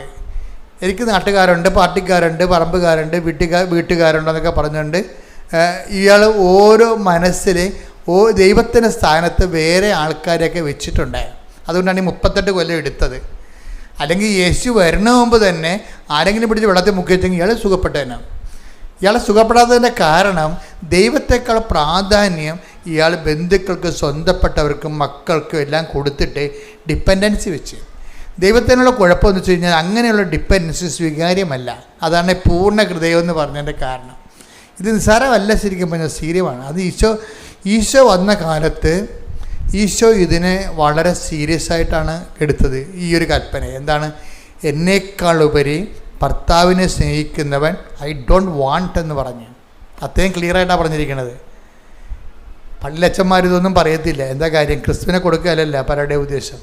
അവരുടെ ആ വചനത്തിനുള്ള പറ്റുന്നൊരു അതായത് കട്ടൻ്റെതായിട്ട് ക്രിസ്തുവിനെ കൊടുക്കാൻ തീരുമാനിക്കുന്നില്ലെങ്കിൽ ആ പ്രസംഗം കൊണ്ട് പ്രത്യേകിച്ച് ഗുണങ്ങളൊന്നും ഉണ്ടാകത്തില്ല. കുറച്ച് ഇളക്കങ്ങളൊക്കെ ആൾക്കാരുണ്ടാക്കാവുന്നല്ലാതെ നിങ്ങളുടെ ജീവിതത്തിൽ സീറോ ഗ്രോത്ത് ആയിരിക്കും വരാൻ പോണത്. നിങ്ങൾ ക്രിസ്തുവിനെയാണ് അന്വേഷിക്കണമെന്നുണ്ടെങ്കിൽ ഡിപ്പെൻഡൻസി ഇതെല്ലാം മാറ്റിയിട്ട്, അത് ഈ മനുഷ്യൻ അവസാനം പറയുന്നുണ്ട്. ഇപ്പോൾ എൻ്റെ അനുഭവം കൊണ്ട് ഞാൻ പഠിച്ച അയാൾ അനുഭവം കൊണ്ട് പഠിച്ച കാര്യമാണ് പറയണത്. 5:6 എന്താ പറയണത്? വെള്ളം ഇളകുമ്പോൾ എന്നെ വെള്ളത്തിലേക്ക് ഇറക്കാൻ ഇനി ആരുമില്ല എന്നുള്ളതാണ്. ഉണ്ടായിരുന്ന ആൾക്കാരൊക്കെ ചെയ്ത് പരിശ്രമിച്ച് പരാജയപ്പെട്ട് പോയി, പിന്തിരിഞ്ഞു പോയി. പരിശ്രമിച്ച് ഇയാളെ രക്ഷപ്പെടുത്താൻ വേണ്ടി പരിശ്രമിച്ച് പരാജയപ്പെട്ട് പിന്തിരിഞ്ഞു പോയ ആൾക്കാരല്ല, ഇനി ആരും ഇല്ലെന്നാണ് പറയണത്. അപ്പം അങ്ങനെ ഒരു സീറോയിൽ അയാളെ കൊണ്ടുവരുമ്പോൾ അയാളത് ഡിക്ലെയർ ചെയ്യും. ഈ പെൺപിള്ളേരുടെ ഗുണം ഇതാണ്, അവർ ഡിക്ലെയർ ചെയ്ത് എന്താണ് പറയുന്നത്? അവർ പറഞ്ഞത് അതായത് അവർ അമ്മയോട് പറയുന്നത്, അമ്മേ സത്യം പറഞ്ഞ അമ്മയല്ലാതെ ഞങ്ങൾക്ക് ആരുമില്ല ഡിക്ലെയർ ചെയ്യും. ഡിക്ലെയർ ചെയ്യുക, അതായത് നമ്മൾ അമ്മയുണ്ട്, ഉടമ്പടി എടുത്തിട്ടുണ്ട്, യുദാസൻ്റെ പുണ്യാൻ്റെ അടുത്ത് നൊവേനം നടന്നിട്ടുണ്ട്. അയ്യോ എന്തുമാത്രം മനുഷ്യരാണെന്നറിയാമോ, എവിടെ അങ്ങനെ കറങ്ങി നടക്കും. കർക്കസ്ഥാനിയുടെ ഭയങ്കര ബഹളമല്ലേ ഇവിടെ. അവരെല്ലായിടത്തും കൊണ്ട് അക്കൗണ്ട് തുറക്കും.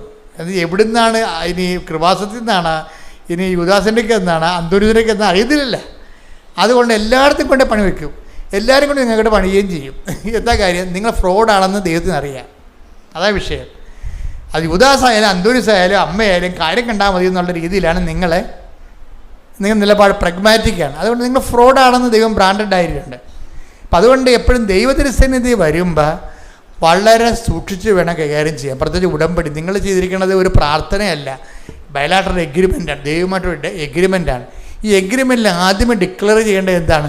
ഞാൻ ഉടമ്പടി എടുക്കേണ്ട കാരണം എന്ന് വെച്ച് കഴിഞ്ഞാൽ ഉടമ്പടിയിലോട്ട് എനിക്ക് പ്രാർത്ഥിച്ചാൽ മതിയായിരുന്നു. പലരോടും പ്രാർത്ഥിക്കുന്ന വ്യക്തിയാണെങ്കിൽ നിനക്ക് പ്രാർത്ഥിച്ചാൽ മതി. പക്ഷെ ഉടമ്പടി വരുമ്പോൾ ബാക്കിയെല്ലാം കട്ട് ചെയ്ത് കളയണം നീ. എന്താ കാര്യം? ഉടമ്പടി അവസാനത്തെ ഓപ്ഷനാണ്. എല്ലാം പരാജയപ്പെട്ട് കഴിയുമ്പോൾ, സമയവും നിന്നെ തോൽപ്പിച്ച് കഴിയുമ്പോഴാണ് നീ ഉടമ്പടിയിലോട്ട് വരണത്. ഉടമ്പടിയിലോട്ട് വന്നിട്ട് നിങ്ങൾ അവിടെ ഇവിടെയും പോയി ഡിപ്പെൻഡൻസി കാണിച്ചു കഴിഞ്ഞാൽ സ്വാഭാവികമായിട്ട് ഉടമ്പടിക്ക് അവിശ്വസ്തത വരും. നിങ്ങൾക്ക് വരികയൊക്കെ ചെയ്യാം, അതൊന്നും പ്രശ്നമൊന്നുമില്ല.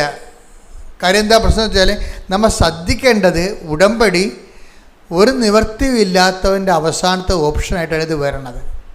അപ്പോൾ അങ്ങനെ വരുമ്പോൾ അങ്ങനെ ആയിരിക്കണം. എന്നിട്ട് ആണ് നിങ്ങൾ ഇതിൻ്റെ അകത്ത് ഫുൾ എനർജി ഇൻവെസ്റ്റ് ചെയ്യണം. രോഗികളെ പോയി കാണുകയും അതുപോലെ തന്നെ വെയിലും മഴയും കൊണ്ടിട്ട് കർത്താവിൻ്റെ വചനങ്ങൾ പ്രഘോഷിക്കുകയും ജനങ്ങൾക്ക് കർത്താവിനെ കൈമാറുകയും ചെയ്തുകൊണ്ട് ജീവിത വ്രതമായിട്ട് എടുക്കുക. അല്ലാതെ രാവിലെ എഴുന്നേറ്റൊരു പ്രാർത്ഥന, നീലത്തിരി കത്തിച്ച് രാത്രി ഒരു പ്രാർത്ഥന, അത്രയേ ഉള്ളൂ. അതല്ല, കുറച്ച് പ്രേക്ഷക പ്രവർത്തനം ചെയ്യണം. അതൊക്കെ ഞാൻ ഇപ്പം ചെയ്യുന്നു, ഇപ്പം തന്നെ ഞാൻ ചെയ്യുന്നുണ്ടെന്ന് പറയും. ഇവരൊന്നും കേൾക്കത്തില്ല. എന്നിട്ട് ഇവരെന്തെങ്കിലും കാട്ടിക്കൂട്ടി ഒപ്പിച്ചുണ്ടാക്കും ഉടമ്പടിയിൽ. അതുകൊണ്ടാണ് ദൈവം നിങ്ങളെ സ്വീകരിക്കാത്തത്. ഇയാൾ ഡിക്ലെയർ ചെയ്യണം, കണ്ടില്ലേ? വെള്ളം ഇളകുമ്പോൾ എന്നെ കുളത്തിലേക്ക് ഇറക്കാൻ ഇനി ആരും അവശേഷിക്കണില്ല, ഞാൻ പൂർണ്ണമായി അങ്ങേ അവലംബം ചെയ്യുന്നു. അത് തന്നെയാണ് ഈ കുഞ്ഞുങ്ങൾ പറയണത്. കുഞ്ഞുങ്ങളെന്താ പറയണത്? ഇനി അമ്മയേ ഉള്ളൂ. എന്നിട്ട് അമ്മയോട് ഇവർ പറയണ ഒരു എഗ്രിമെൻറ്റിലെത്തും. ഉടമ്പടിക്കുള്ള ഗുണമെന്ന് പറയണത് ദൈവവും നമ്മളും തമ്മിൽ സംസാരിക്കാൻ പറ്റുന്നു എന്നുള്ളതാണ് എൻ്റെ ഉടമ്പടിയല്ലേ. അപ്പോൾ ഏറ്റവും വലിയ അനുഗ്രഹം എന്ന് പറയണത് ഈ ദൈവമായിട്ട് കമ്മ്യൂണിക്കബിൾ ആവും ദൈവം. എന്ന് പറയാം, അമ്മേ ഞങ്ങളുടെ അവസ്ഥ ഞങ്ങൾ തോറ്റപ്പെട്ട ആൾക്കാരെ പോലെ തോക്കുയർത്തി ഞങ്ങൾ സമ്മതിച്ചു. ഇനി അമ്മയാണ് ഞങ്ങളൊക്കെ രക്ഷിക്കേണ്ടത്. ഞങ്ങളൊരു കാര്യം ചെയ്യും. എന്താണ്? ഞങ്ങൾ 20 ക്വസ്റ്റ്യൻ ഉണ്ടാക്കും ഓരോ വിഷയത്തിനും. അമ്മയായിട്ടൊരു ഡിസ്കസ് ചെയ്യണേ. ഞങ്ങൾ ഓരോ വിഷയത്തിനും 20 ക്വസ്റ്റ്യൻ വെച്ചുണ്ടാക്കും. ഞങ്ങൾക്ക് ജയിക്കാനുള്ള മാർക്ക് അമ്മ അതിൽ നിന്ന് തന്നെ ചോദിപ്പിക്കണം. അതാണ് വിഷയം. അപ്പോൾ വിശ്വാസം കുറച്ചുകൂടി കടുത്ത രീതിയിലേക്കാണ് കൊണ്ടുവരുന്നത് പിള്ളേർ. എന്താ കാര്യം? ഞങ്ങൾ ഓരോ സബ്ജക്റ്റിനും 20 ക്വസ്റ്റ്യൻ വെച്ച് ഉണ്ടാക്കും. എന്നിട്ട് ഞങ്ങൾ ജയിക്കാനുള്ള മാർക്ക് ഞങ്ങൾ അമ്മയ്ക്ക് തന്നിട്ടുള്ള ചോദ്യത്തിൽ തന്നെ ചോദിപ്പിക്കണം. അതാണ് വിഷയം. അമ്മ കെട്ടിലാണ് പരിപാടിയാണ്. പക്ഷേ അവർ ആ രീതിയിലുള്ള ബന്ധത്തിലെത്തി. കറക്റ്റ് ഉടമ്പടിയിലാണ് അവർ. ഉടമ്പടിയിലാണോ ഇല്ലയെന്ന് പറയുന്നത് ഈ ഡിപ്പെൻഡൻസി കൊണ്ട് അമ്മയോടിങ്ങനെ സ്വതന്ത്രമായിട്ട് സംസാരിക്കാൻ പറ്റുന്നൊരു ബന്ധം ഉണ്ടാക്കാൻ നമ്മളാദ്യം. കുട്ടികൾ അതാണ് ചെയ്തത്. ആ ബന്ധം ഉണ്ടാക്കിയെടുത്ത് അവർക്കിപ്പോൾ അമ്മയോട് സംസാരിക്കാൻ പറ്റുന്ന രീതിയിലാക്കിയിട്ടുണ്ട്. അപ്പം അതുകൊണ്ട് ഇനി ഈ രീതിയിലാണ് അവർ പ്രാർത്ഥിച്ച് മുന്നോട്ട് പോണത്. അവരെന്നിട്ട് ഉപ്പില്ലേ, ഉപ്പ് കൊണ്ടുവന്ന് എന്നിട്ട് ഇവരുടെ കൂടെയുള്ളൊരു 10-23 പെന്തക്കോസ്ത പിള്ളേരുണ്ട് ആന്ധ്രയിൽ. ഇപ്പം നഴ്സുമാരെ പഠിക്കണ അവരോട് ഒന്നും പറഞ്ഞ് ഞങ്ങൾ 20 ക്വസ്റ്റ്യൻ ഉണ്ടാക്കിയിട്ടുണ്ട്. ഞങ്ങൾ അമ്മയോട് പറഞ്ഞിട്ടുണ്ട്. അമ്മ ഇതിൽ നിന്ന് മാത്രമേ ഞങ്ങളോട് ചോദിപ്പിക്കത്തുള്ളതെന്നും പറഞ്ഞിട്ടുണ്ട്. അപ്പം നിങ്ങളെ നോക്കി വെച്ചേക്കാൻ പറയും. അപ്പോൾ പെന്തക്കോസ്തുകാർക്കുണ്ട്, അമ്മ ഉണ്ട്, അവർക്ക് അറിയത്തില്ലല്ലേ. ഈ സഭകളിലുണ്ടാകുന്ന വലിയ സഭകൾക്ക് അവർക്ക് അറിയാൻ പാടാത്ത കാര്യത്തിൽ അനുഭവമില്ലെന്നാണ് അവർ പറയണത്. അതിനാരും കുറ്റം പറയാൻ പറ്റത്തില്ല, അവർക്ക് അനുഭവമില്ലല്ലോ. ഈ ലൂർദായാലും ഫാത്തിമയായാലും ഇതെല്ലാം പ്രത്യക്ഷപ്പെട്ടിരിക്കണെല്ലാം കത്തോലിക്ക മേഖലകളിലാണ് ഇതെല്ലാം അമ്മയുടെ പ്രത്യക്ഷീകരണം മുഴുവനും നടന്നിരിക്കണം. മുഴുവനും അംഗീകരിക്കണില്ല എന്നുണ്ടെങ്കിൽ അനുഭവം ഉണ്ടാകത്തില്ല ഒരിക്കലും. അപ്പോൾ അവർക്ക് ആ അനുഭവമില്ല. അവർ പറയും ഞങ്ങൾക്ക് ഇതിനെക്കുറിച്ച് വിശ്വാസമില്ലെന്ന് പറയും. അപ്പോൾ അവർ പറയും ഞങ്ങൾ അമ്മ തന്ന ചോദ്യങ്ങളൊന്നും നോക്കി വെക്കുക, അതിന് പ്രശ്നമൊന്നുമില്ലല്ലോ. അപ്പോൾ അവർക്ക് ആ ചോദ്യം കൊടുത്ത് പറയും. എന്നിട്ട് എന്ത് ചെയ്യും, ഇവർ ഉപ്പ് കൊണ്ടുപോയിട്ട് ഇവരുടെ സീറ്റിൽ, പരീക്ഷാ സീറ്റിലെല്ലാം വിതറും. ഉപ്പ് കൊണ്ടുപോയി, ഉടമ്പടി ഉപ്പ് കൊണ്ടുപോയിട്ട് പരീക്ഷാ സീറ്റിലും വിതറും. എൻ്റെ വിഷയം, നിങ്ങൾക്ക് കൃപാസനത്തിൽ ചെല്ലുമ്പോൾ ചിലർ പറയും ഒരു വിവരമില്ലാത്തമാർ കുറേ ആൾക്കാരുണ്ട്, അവർ അവിടെയൊക്കെ അന്ധവിശ്വാസം പഠിപ്പിക്കണം എന്ന് പറയും. അച്ഛന്മാരും കന്യാസിമാരും പറഞ്ഞിട്ടുണ്ട് ഇത്. എന്നോട് ഒന്ന് ചോദിച്ചിട്ടുണ്ട്, അച്ഛാ ഇങ്ങനെയൊക്കെ ഉപ്പ് വെഞ്ചരിച്ച് കൊടുക്കുക. ഞാൻ പറഞ്ഞാൽ നിങ്ങളൊന്ന് ക്ലാസ്സിൽ പങ്കെടുത്തിട്ട് ഉടമ്പടിയിൽ എടുത്തിട്ട് സംസാരിക്കാൻ പറയും. അല്ലാതെ ഇവരോട് സംസാരിക്കേണ്ട കാര്യം എനിക്കെന്താ? നിങ്ങൾ ആദ്യം ഉടമ്പടി എടുത്തിട്ട് ഉടമ്പടി പ്രോസസ്സിലൂടെ വാ, അപ്പം നിങ്ങൾക്ക് മനസ്സിലാവും എന്താ സംഭവം. ഉടമ്പടി വർക്ക് ചെയ്യണത് not by merit but by ഗ്രേസിലാണ്. രക്ഷയുടെ ദൈവം കൊടുത്തിരിക്കുന്ന ഫോർമുല അതാണ്. എന്താണ്? നിൻ്റെ കഴിവ് കൊണ്ടല്ല, എൻ്റെ കൃപ കൊണ്ടാണെന്ന്. അപ്പോൾ ഇത് നമ്മൾ പ്രഖ്യാപിക്കണം. എന്താ കാര്യം? ഇത് നോട്ട് ബൈ എൻ്റെ മെറിറ്റല്ല, നിൻ്റെ കഴിവ്. അതാണ് ഈ ഉപ്പ് വെഞ്ചരിച്ച് നമ്മൾ കൊണ്ടുപോയി. ഇപ്പോൾ ആ ഉപ്പ് വെഞ്ചരിച്ച് കൊണ്ടുപോയി അത് എന്ത് ഇടണം? അതിൻ്റെ ഒരു തരി ഇട്ടാൽ മതി. ആ കസേര ഇട്ടിട്ടാണ് ഇവർ ഇരിക്കണത്. എന്താ കാര്യം? ഞങ്ങൾ കൈപൊക്കി തോറ്റ് സമ്മതിക്കുന്നു, എൻ്റെ പഠനം കൊണ്ടോ എൻ്റെ ഓർമ്മശക്തി കൊണ്ടോ ഒന്നുമല്ല, അമ്മ ദൈവത്തിൻ്റെ കൃപ കൊണ്ടാണ് ഞങ്ങൾ ജയിക്കാൻ പോകണമെന്ന് പ്രഖ്യാപിക്കാൻ. അതിൻ്റെ ഒരു പ്രഖ്യാപനമാണ് ഈ ഉപ്പിടണത്. അല്ല ഉപ്പും പഞ്ചാരയും വെഞ്ചരിച്ച് കൊടുത്തു കഴിഞ്ഞാൽ നമ്മൾ ആൾക്കാർക്ക് ഭക്ഷണത്തിന് രുചി കൂട്ടണ പോലുള്ള ഏർപ്പാടല്ല ഇത് മീഡിയമാണ്. എന്തിനാണ്? Not by merit but by grace എന്നുള്ള വചനത്തിൻ്റെ പ്രഖ്യാപനമാണിത്. അത് അറിയണം നിങ്ങൾ. അതുകൊണ്ടാണ് വിശ്വാസ പ്രമാണം ചൊല്ലിയിട്ട് വേണം ഇത് ചെയ്യാനെന്ന് പറയുന്നതിൻ്റെ കാര്യം എന്താണ്? ഇനി മെറിറ്റ് എനിക്കില്ല, ഇനി നിൻ്റെ ഗ്രേസിൽ മാത്രമേ ഇത് വർക്കൗട്ട് ചെയ്യത്തുള്ളൂ. ആദ്യ ദിവസം തന്നെ ഇവർ ആദ്യത്തെ പരീക്ഷയ്ക്ക് തന്നെ ജയിക്കാനുള്ള മാർക്ക് അമ്മ 20-ൽ 11 ഇവർ പഠിച്ചത് തന്നെ അമ്മ ചോദിപ്പിച്ച്. അതോടുകൂടി കണക്ക് കൂട്ടി നോക്കിയപ്പോൾ ജയിക്കാനും ബാക്കി മാർക്ക് അതിൽ നിന്ന് കിട്ടി. അപ്പോൾ തന്നെ പെന്തക്കോസ്തുകാർ ഇളകി. പിറ്റേ ദിവസം ഇവരോട് വന്ന് ചോദിച്ചു വാങ്ങിച്ചുകൊണ്ട് പോയി. കാശ് തൊട്ട് പ്രാർത്ഥിക്കുകയും പിന്നെ എന്താണ് ഉപ്പ് മേടിച്ചുകൊണ്ട് പോയി. ഈ പരീക്ഷകൾക്കെല്ലാം 11 ചോദ്യം വെച്ച് അമ്മ ചോദിപ്പിച്ചിട്ടുണ്ട്. ഈ പരീക്ഷകൾക്കെല്ലാം ഇവിടെ വിജയശതമാനം എത്രയാണെന്ന് അറിയാമോ? ഇവർ അമ്മയോട് പറഞ്ഞത് ആവറേജ് മതി കേട്ടോ. അപ്പനും അമ്മയെടുത്ത് മുഖത്ത് നോക്കണമല്ല. ഇനി അതുങ്ങളെ കൊണ്ട് വേല എടുപ്പ് നടുപിടിച്ച് ഇനിയും പഠിക്കാനുള്ള കാശ് വീട്ടിലില്ല, അതുകൊണ്ട് ആവറേജ് തന്നാൽ മതി, ഞങ്ങൾക്ക് എങ്ങനെയെങ്കിലും ഞങ്ങൾ തല്ലിപ്പിടിച്ചുള്ള. അമ്മ എല്ലാത്തിനും 45 മക്കൾക്കും ഡിസ്റ്റിങ്ഷൻ കൊടുത്തിരിക്കുകയാണ്. ഇതാണ് ഉടമ്പടി നോട്ട് ബൈ മെറിറ്റ് എന്ന് പറയണത്. നോട്ട് ബൈ മെറിറ്റ് എന്ന് വെച്ചാൽ ബട്ട് ബൈ ഗ്രേസ്.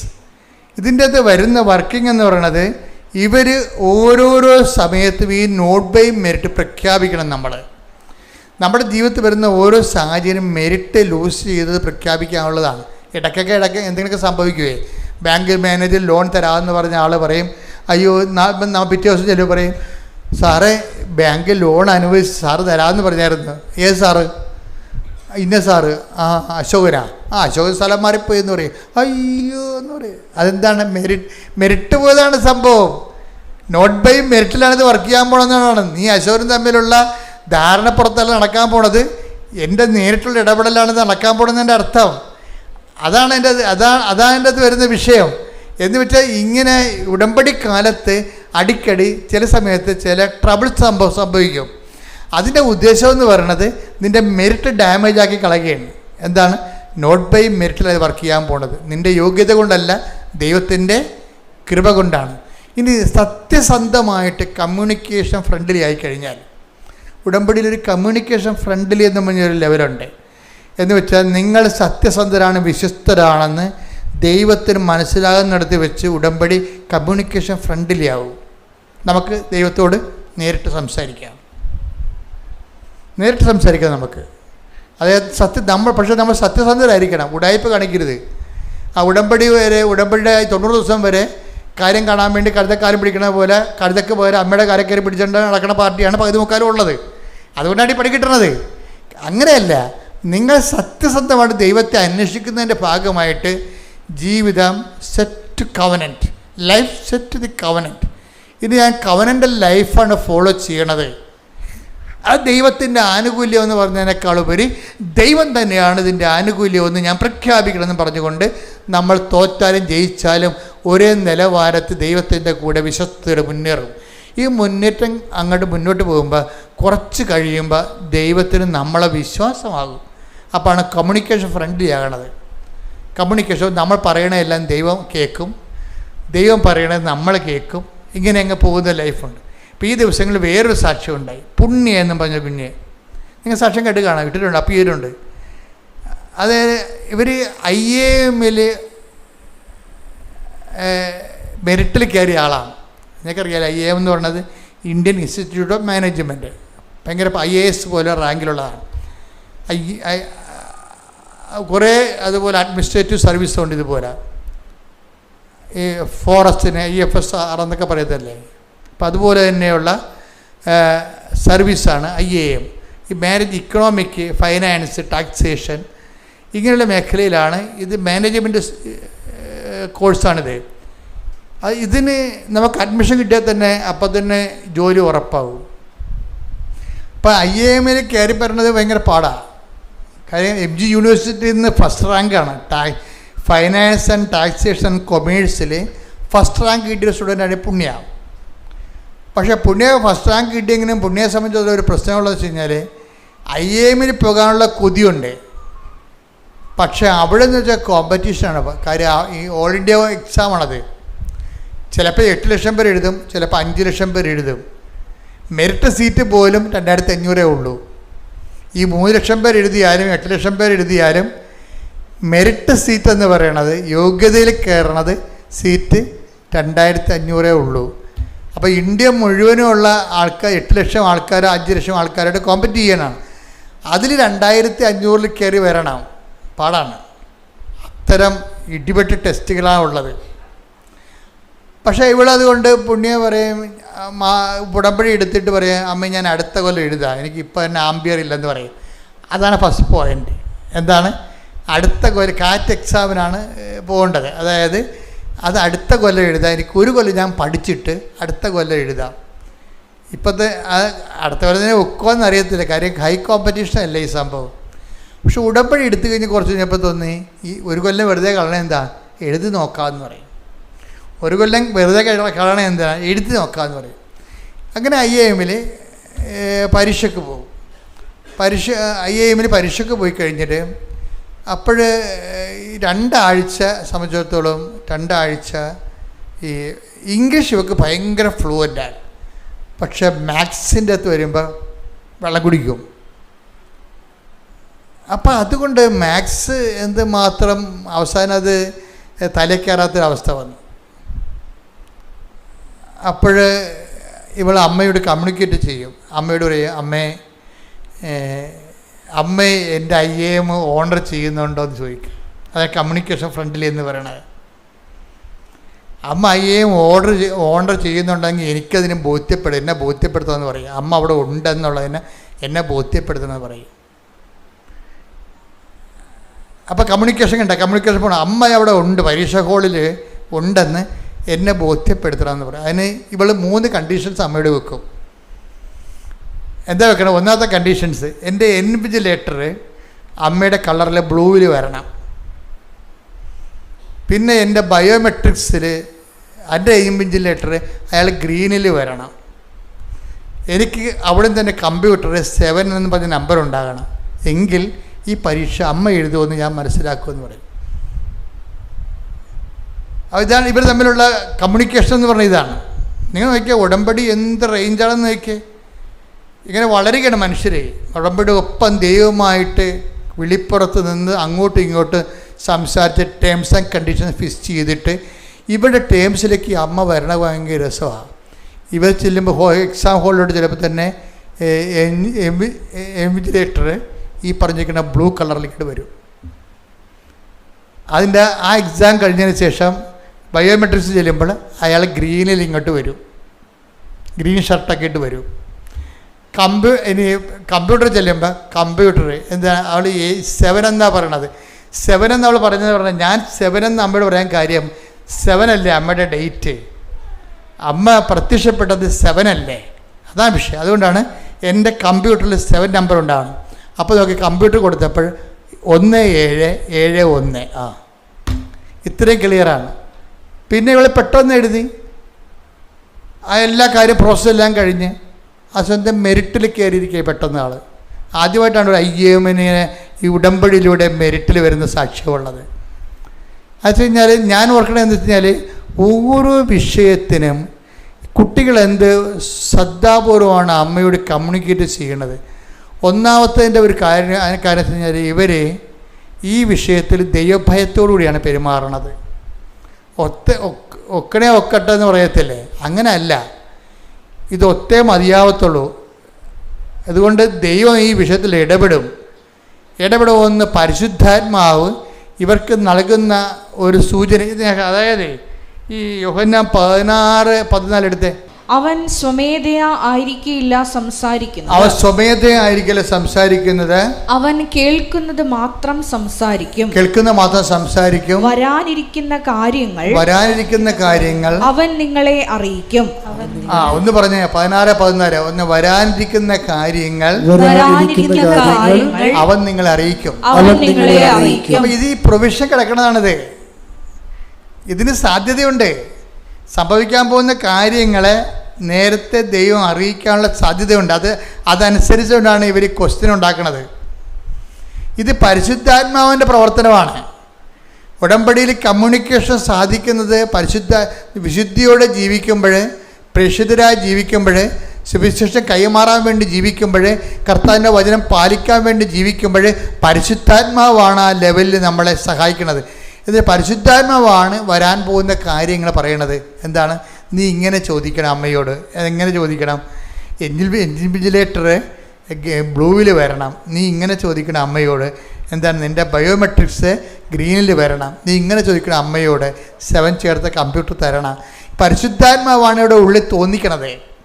അത് തന്നെ മറ്റേ കുഞ്ഞുങ്ങൾ തോന്നുന്നത്. വരാൻ പോകുന്ന പരീക്ഷകൾ ഞങ്ങൾ ഇത്ര ക്വസ്റ്റ്യൻ എഴുതുമ്പോൾ ആ ക്വസ്റ്റ്യൻ പറഞ്ഞു കൊടുക്കുന്ന പരിശുദ്ധാത്മാവായിരിക്കും. എന്താ കാര്യം? അതിനുള്ള പ്രൊവിഷനുണ്ട്. ഇതൊരു വാഗ്ദാനമാണ്, അല്ലേ? വരാൻ പോകുന്ന കാര്യങ്ങൾ അറിയാനുള്ള വാഗ്ദാനമാണ്. ഇതെന്താണ്? ഇത് 2 കൊറിന്ത്യസ് 1:20 എന്താണ്?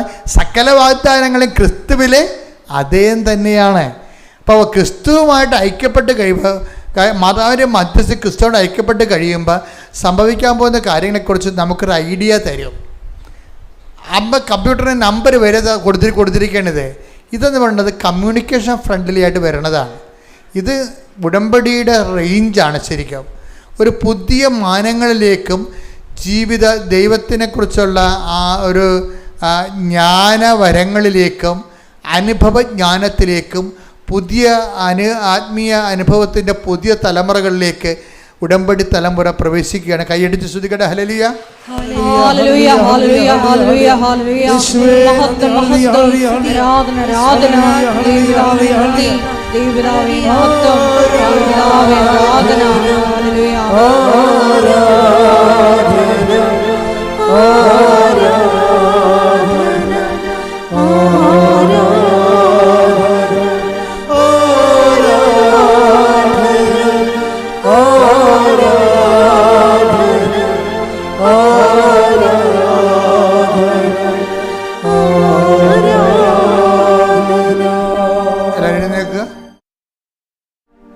രോഗസൗഖ്യ പ്രാർത്ഥനയുടെ സമയമാണ്. ശരീരത്തിൻ്റെ വിവിധ ഭാഗങ്ങളിൽ രോഗമുള്ളിടത്തേക്ക് കൈകൾ മാറ്റി മാറ്റി വെച്ച് വിശ്വാസമാണ് ചൊല്ലിക്കൊണ്ടിരിക്കുക. കർത്താവിൻ്റെ വിശുദ്ധ പൗരോഹിത്യത്തെ മഹത്വപ്പെടുത്തണമേ. കർത്താവ് സഭയിലുള്ള സാന്നിധ്യം പ്രകടമാക്കണമേ. 39 വർഷം അർപ്പിച്ച കൃപാന്റെ യോഗ്യതയാൽ കൃപാസ്ഥാന ജീവനോടെ പ്രത്യക്ഷപ്പെട്ട പരിശുദ്ധമ്മയുടെ മാധ്യസ്ഥത്തിൽ ഉച്ചമുള്ളങ്കാല് വരെ കർത്താവിൻ്റെ രക്തം പടരട്ടെ. എല്ലാ കോശങ്ങളിലും പെശുകളിലും കർത്താവിൻ്റെ രക്തം പടരട്ടെ. ആമാശയ രോഗങ്ങൾ, കുടൽ രോഗങ്ങൾ, കുടലത്തടിപ്പുകൾ, കുടലിടിയുന്ന ആ മാസം ഇടിയുന്ന അവസ്ഥകൾ കർത്താവിൻ്റെ നാമത്തിൽ സൗഖ്യമാകട്ടെ. അസ്ഥിക്കുഴകള്, അസ്ഥിസന്ധികള്, അസ്ഥി ദ്രവിക്കുന്ന അവസ്ഥകൾ കർത്താവിൻ്റെ നാമത്തിൽ സൗഖ്യപ്പെടട്ടെ. ശരീരം വരഞ്ഞു വരുന്ന അവസ്ഥകൾ, ത്വക്കുകൾ വരഞ്ഞു വരുന്ന അവസ്ഥകൾ, സോറിയാസിസ് രോഗങ്ങൾ, ശരീരത്തിലുണ്ടാകുന്ന മുഴകൾ, സിസ്റ്റുകൾ, ചിരങ്ങുകൾ,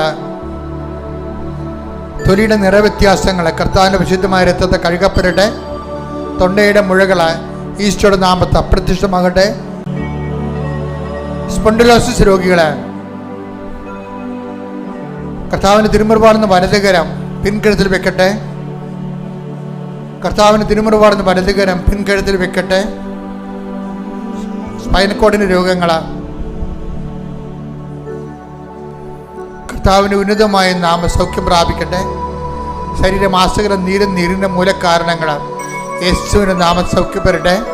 കിഡ്നി രോഗികൾ, കരൾ രോഗികൾ, ഹൃദയ രോഗികൾ, പാൻക്രിയാസ് രോഗികൾ, ശ്വാസകോശ രോഗികൾ കർത്താവിന്റെ നാമത്തിൽ സൗഖ്യം പ്രാപിക്കട്ടെ. ശ്രദ്ധിക്കട്ടെ. ഹല്ലേലൂയ, ഹല്ലേലൂയ, ഹല്ലേലൂയ, ഹല്ലേലൂയ, ഹല്ലേലൂയ. അങ്ങയുടെ നാമത്തെ ഈ ആരാധനയിലൂടെ വീണ്ടും വീണ്ടും മഹത്വപ്പെടുത്തണമേ.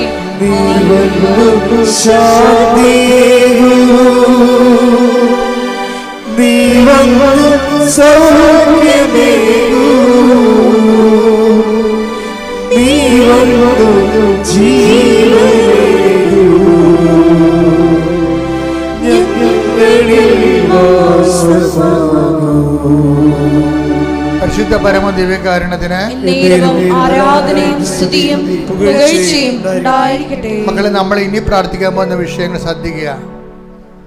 ഇനി പ്രാർത്ഥിക്കാൻ പോകുന്ന കാര്യങ്ങൾ ജോലി അന്വേഷിക്കുന്നവര്, ആർക്ക് വേണ്ടി അച്ഛൻ പ്രാർത്ഥിക്കുന്ന സമയമാണ്. കർത്താവ് വിഷയത്തിൽ ഇടപെടും.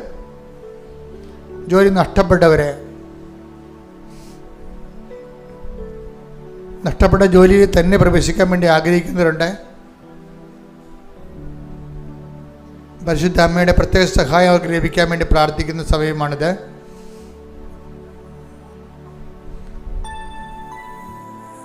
വീട് ഇല്ലാത്തവര്, വീട് സ്ഥലവുമില്ലാത്തവര്,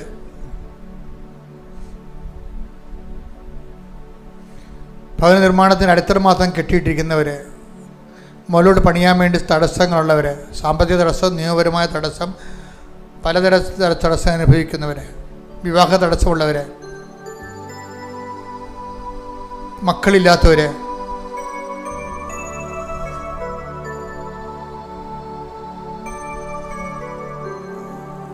ജോലി സമ്പാദിക്കുന്നതിന് വേണ്ടി ഓരോരോ രേഖകൾ അന്വേഷിച്ചുകൊണ്ട് നടക്കുന്നവർ, പല എതിർപ്പുകളും തടസ്സങ്ങളും ഓഫീസ് ലെവലിൽ നിന്നും ഉന്നത സ്ഥാനങ്ങളിൽ നിന്നും അനുഭവിക്കുന്നവരെ,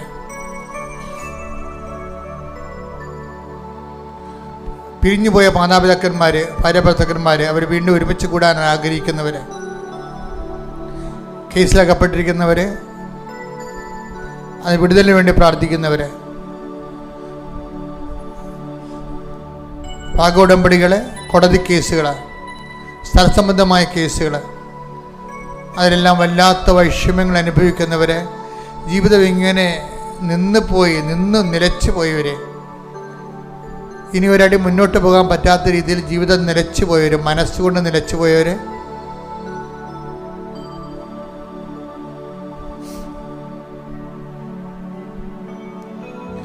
എന്ത് ചെയ്യണം, എന്ത് ചെയ്താൽ ഗതി പിടിക്കുമെന്ന് അറിയാൻ പാടില്ല, ഒരു ഐഡിയ പോലും, ആശയം പോലും കിട്ടാതിരിക്കുന്നവർ,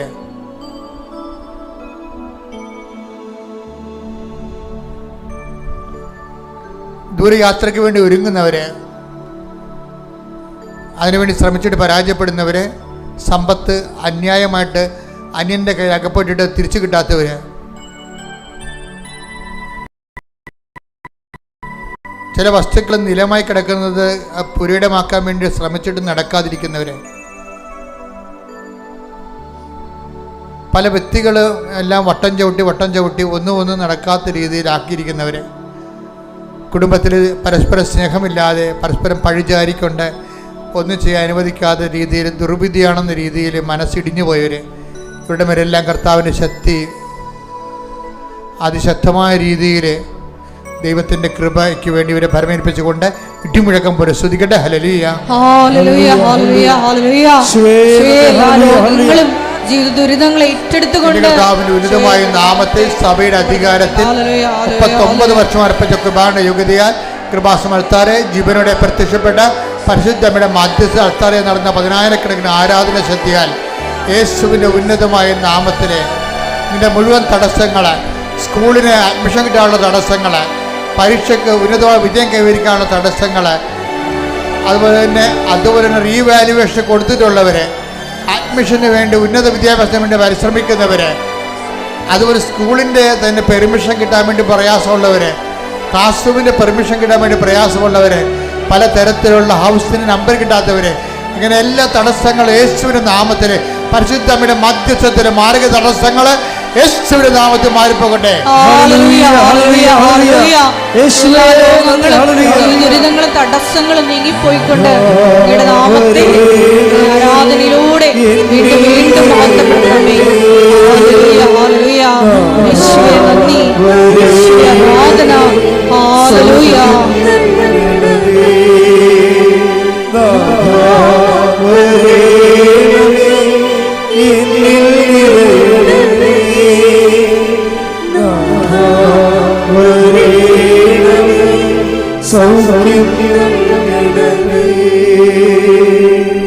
മുട്ടനിക്കുക,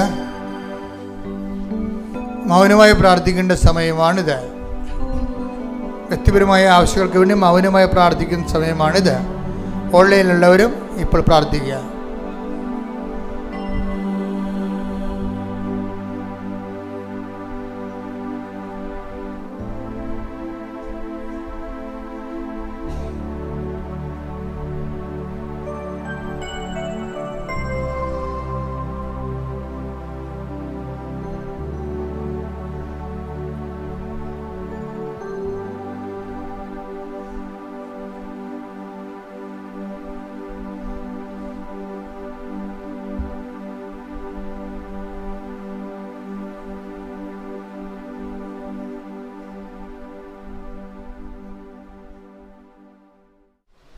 ഒരിക്കൽ കൂടി മരിയൻ ഉടമ്പടിയിൽ സമർപ്പിച്ചിരിക്കുന്ന എല്ലാ വിഷയങ്ങളും ദൈവമാതാവിൻ്റെ മധ്യസ്ഥയിൽ ദിവ്യകാരുണ്യ സന്നിധിയിൽ നമുക്ക് വിട്ടുകൊടുത്ത് പ്രാർത്ഥിക്കാം. ഹെബ്രായർ 4:16 തിരുവചനമനുസരിച്ച് വേണ്ട സമയത്ത് കരുണയും കൃപാവരവും ലഭിക്കുന്നതിന് വേണ്ടി പ്രത്യാശയുടെ കൃപാവരത്തിൻ്റെ സിംഹാസനത്തെ പ്രത്യാശയോടുകൂടി നമുക്ക് സമീപിക്കാം.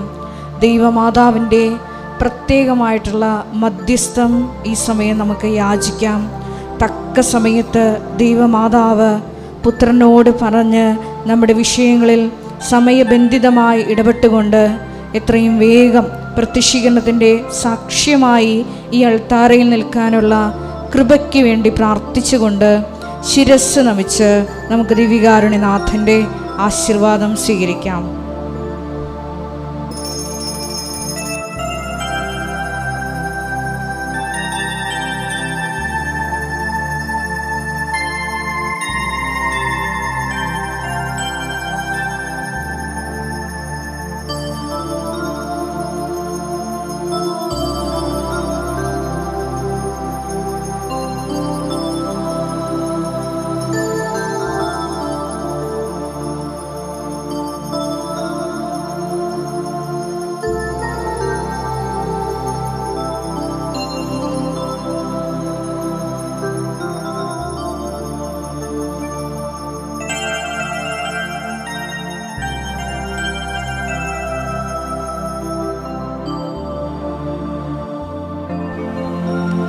പരിശുദ്ധ പരമ ദിവ്യകാരുണ്യമേ, എന്നുമെന്നും അങ്ങേക്ക് ആരാധന. പരിശുദ്ധ പരമ ദിവ്യകാരുണ്യമേ, എന്നുമെന്നും അങ്ങേക്ക് പരിശുദ്ധ പരമ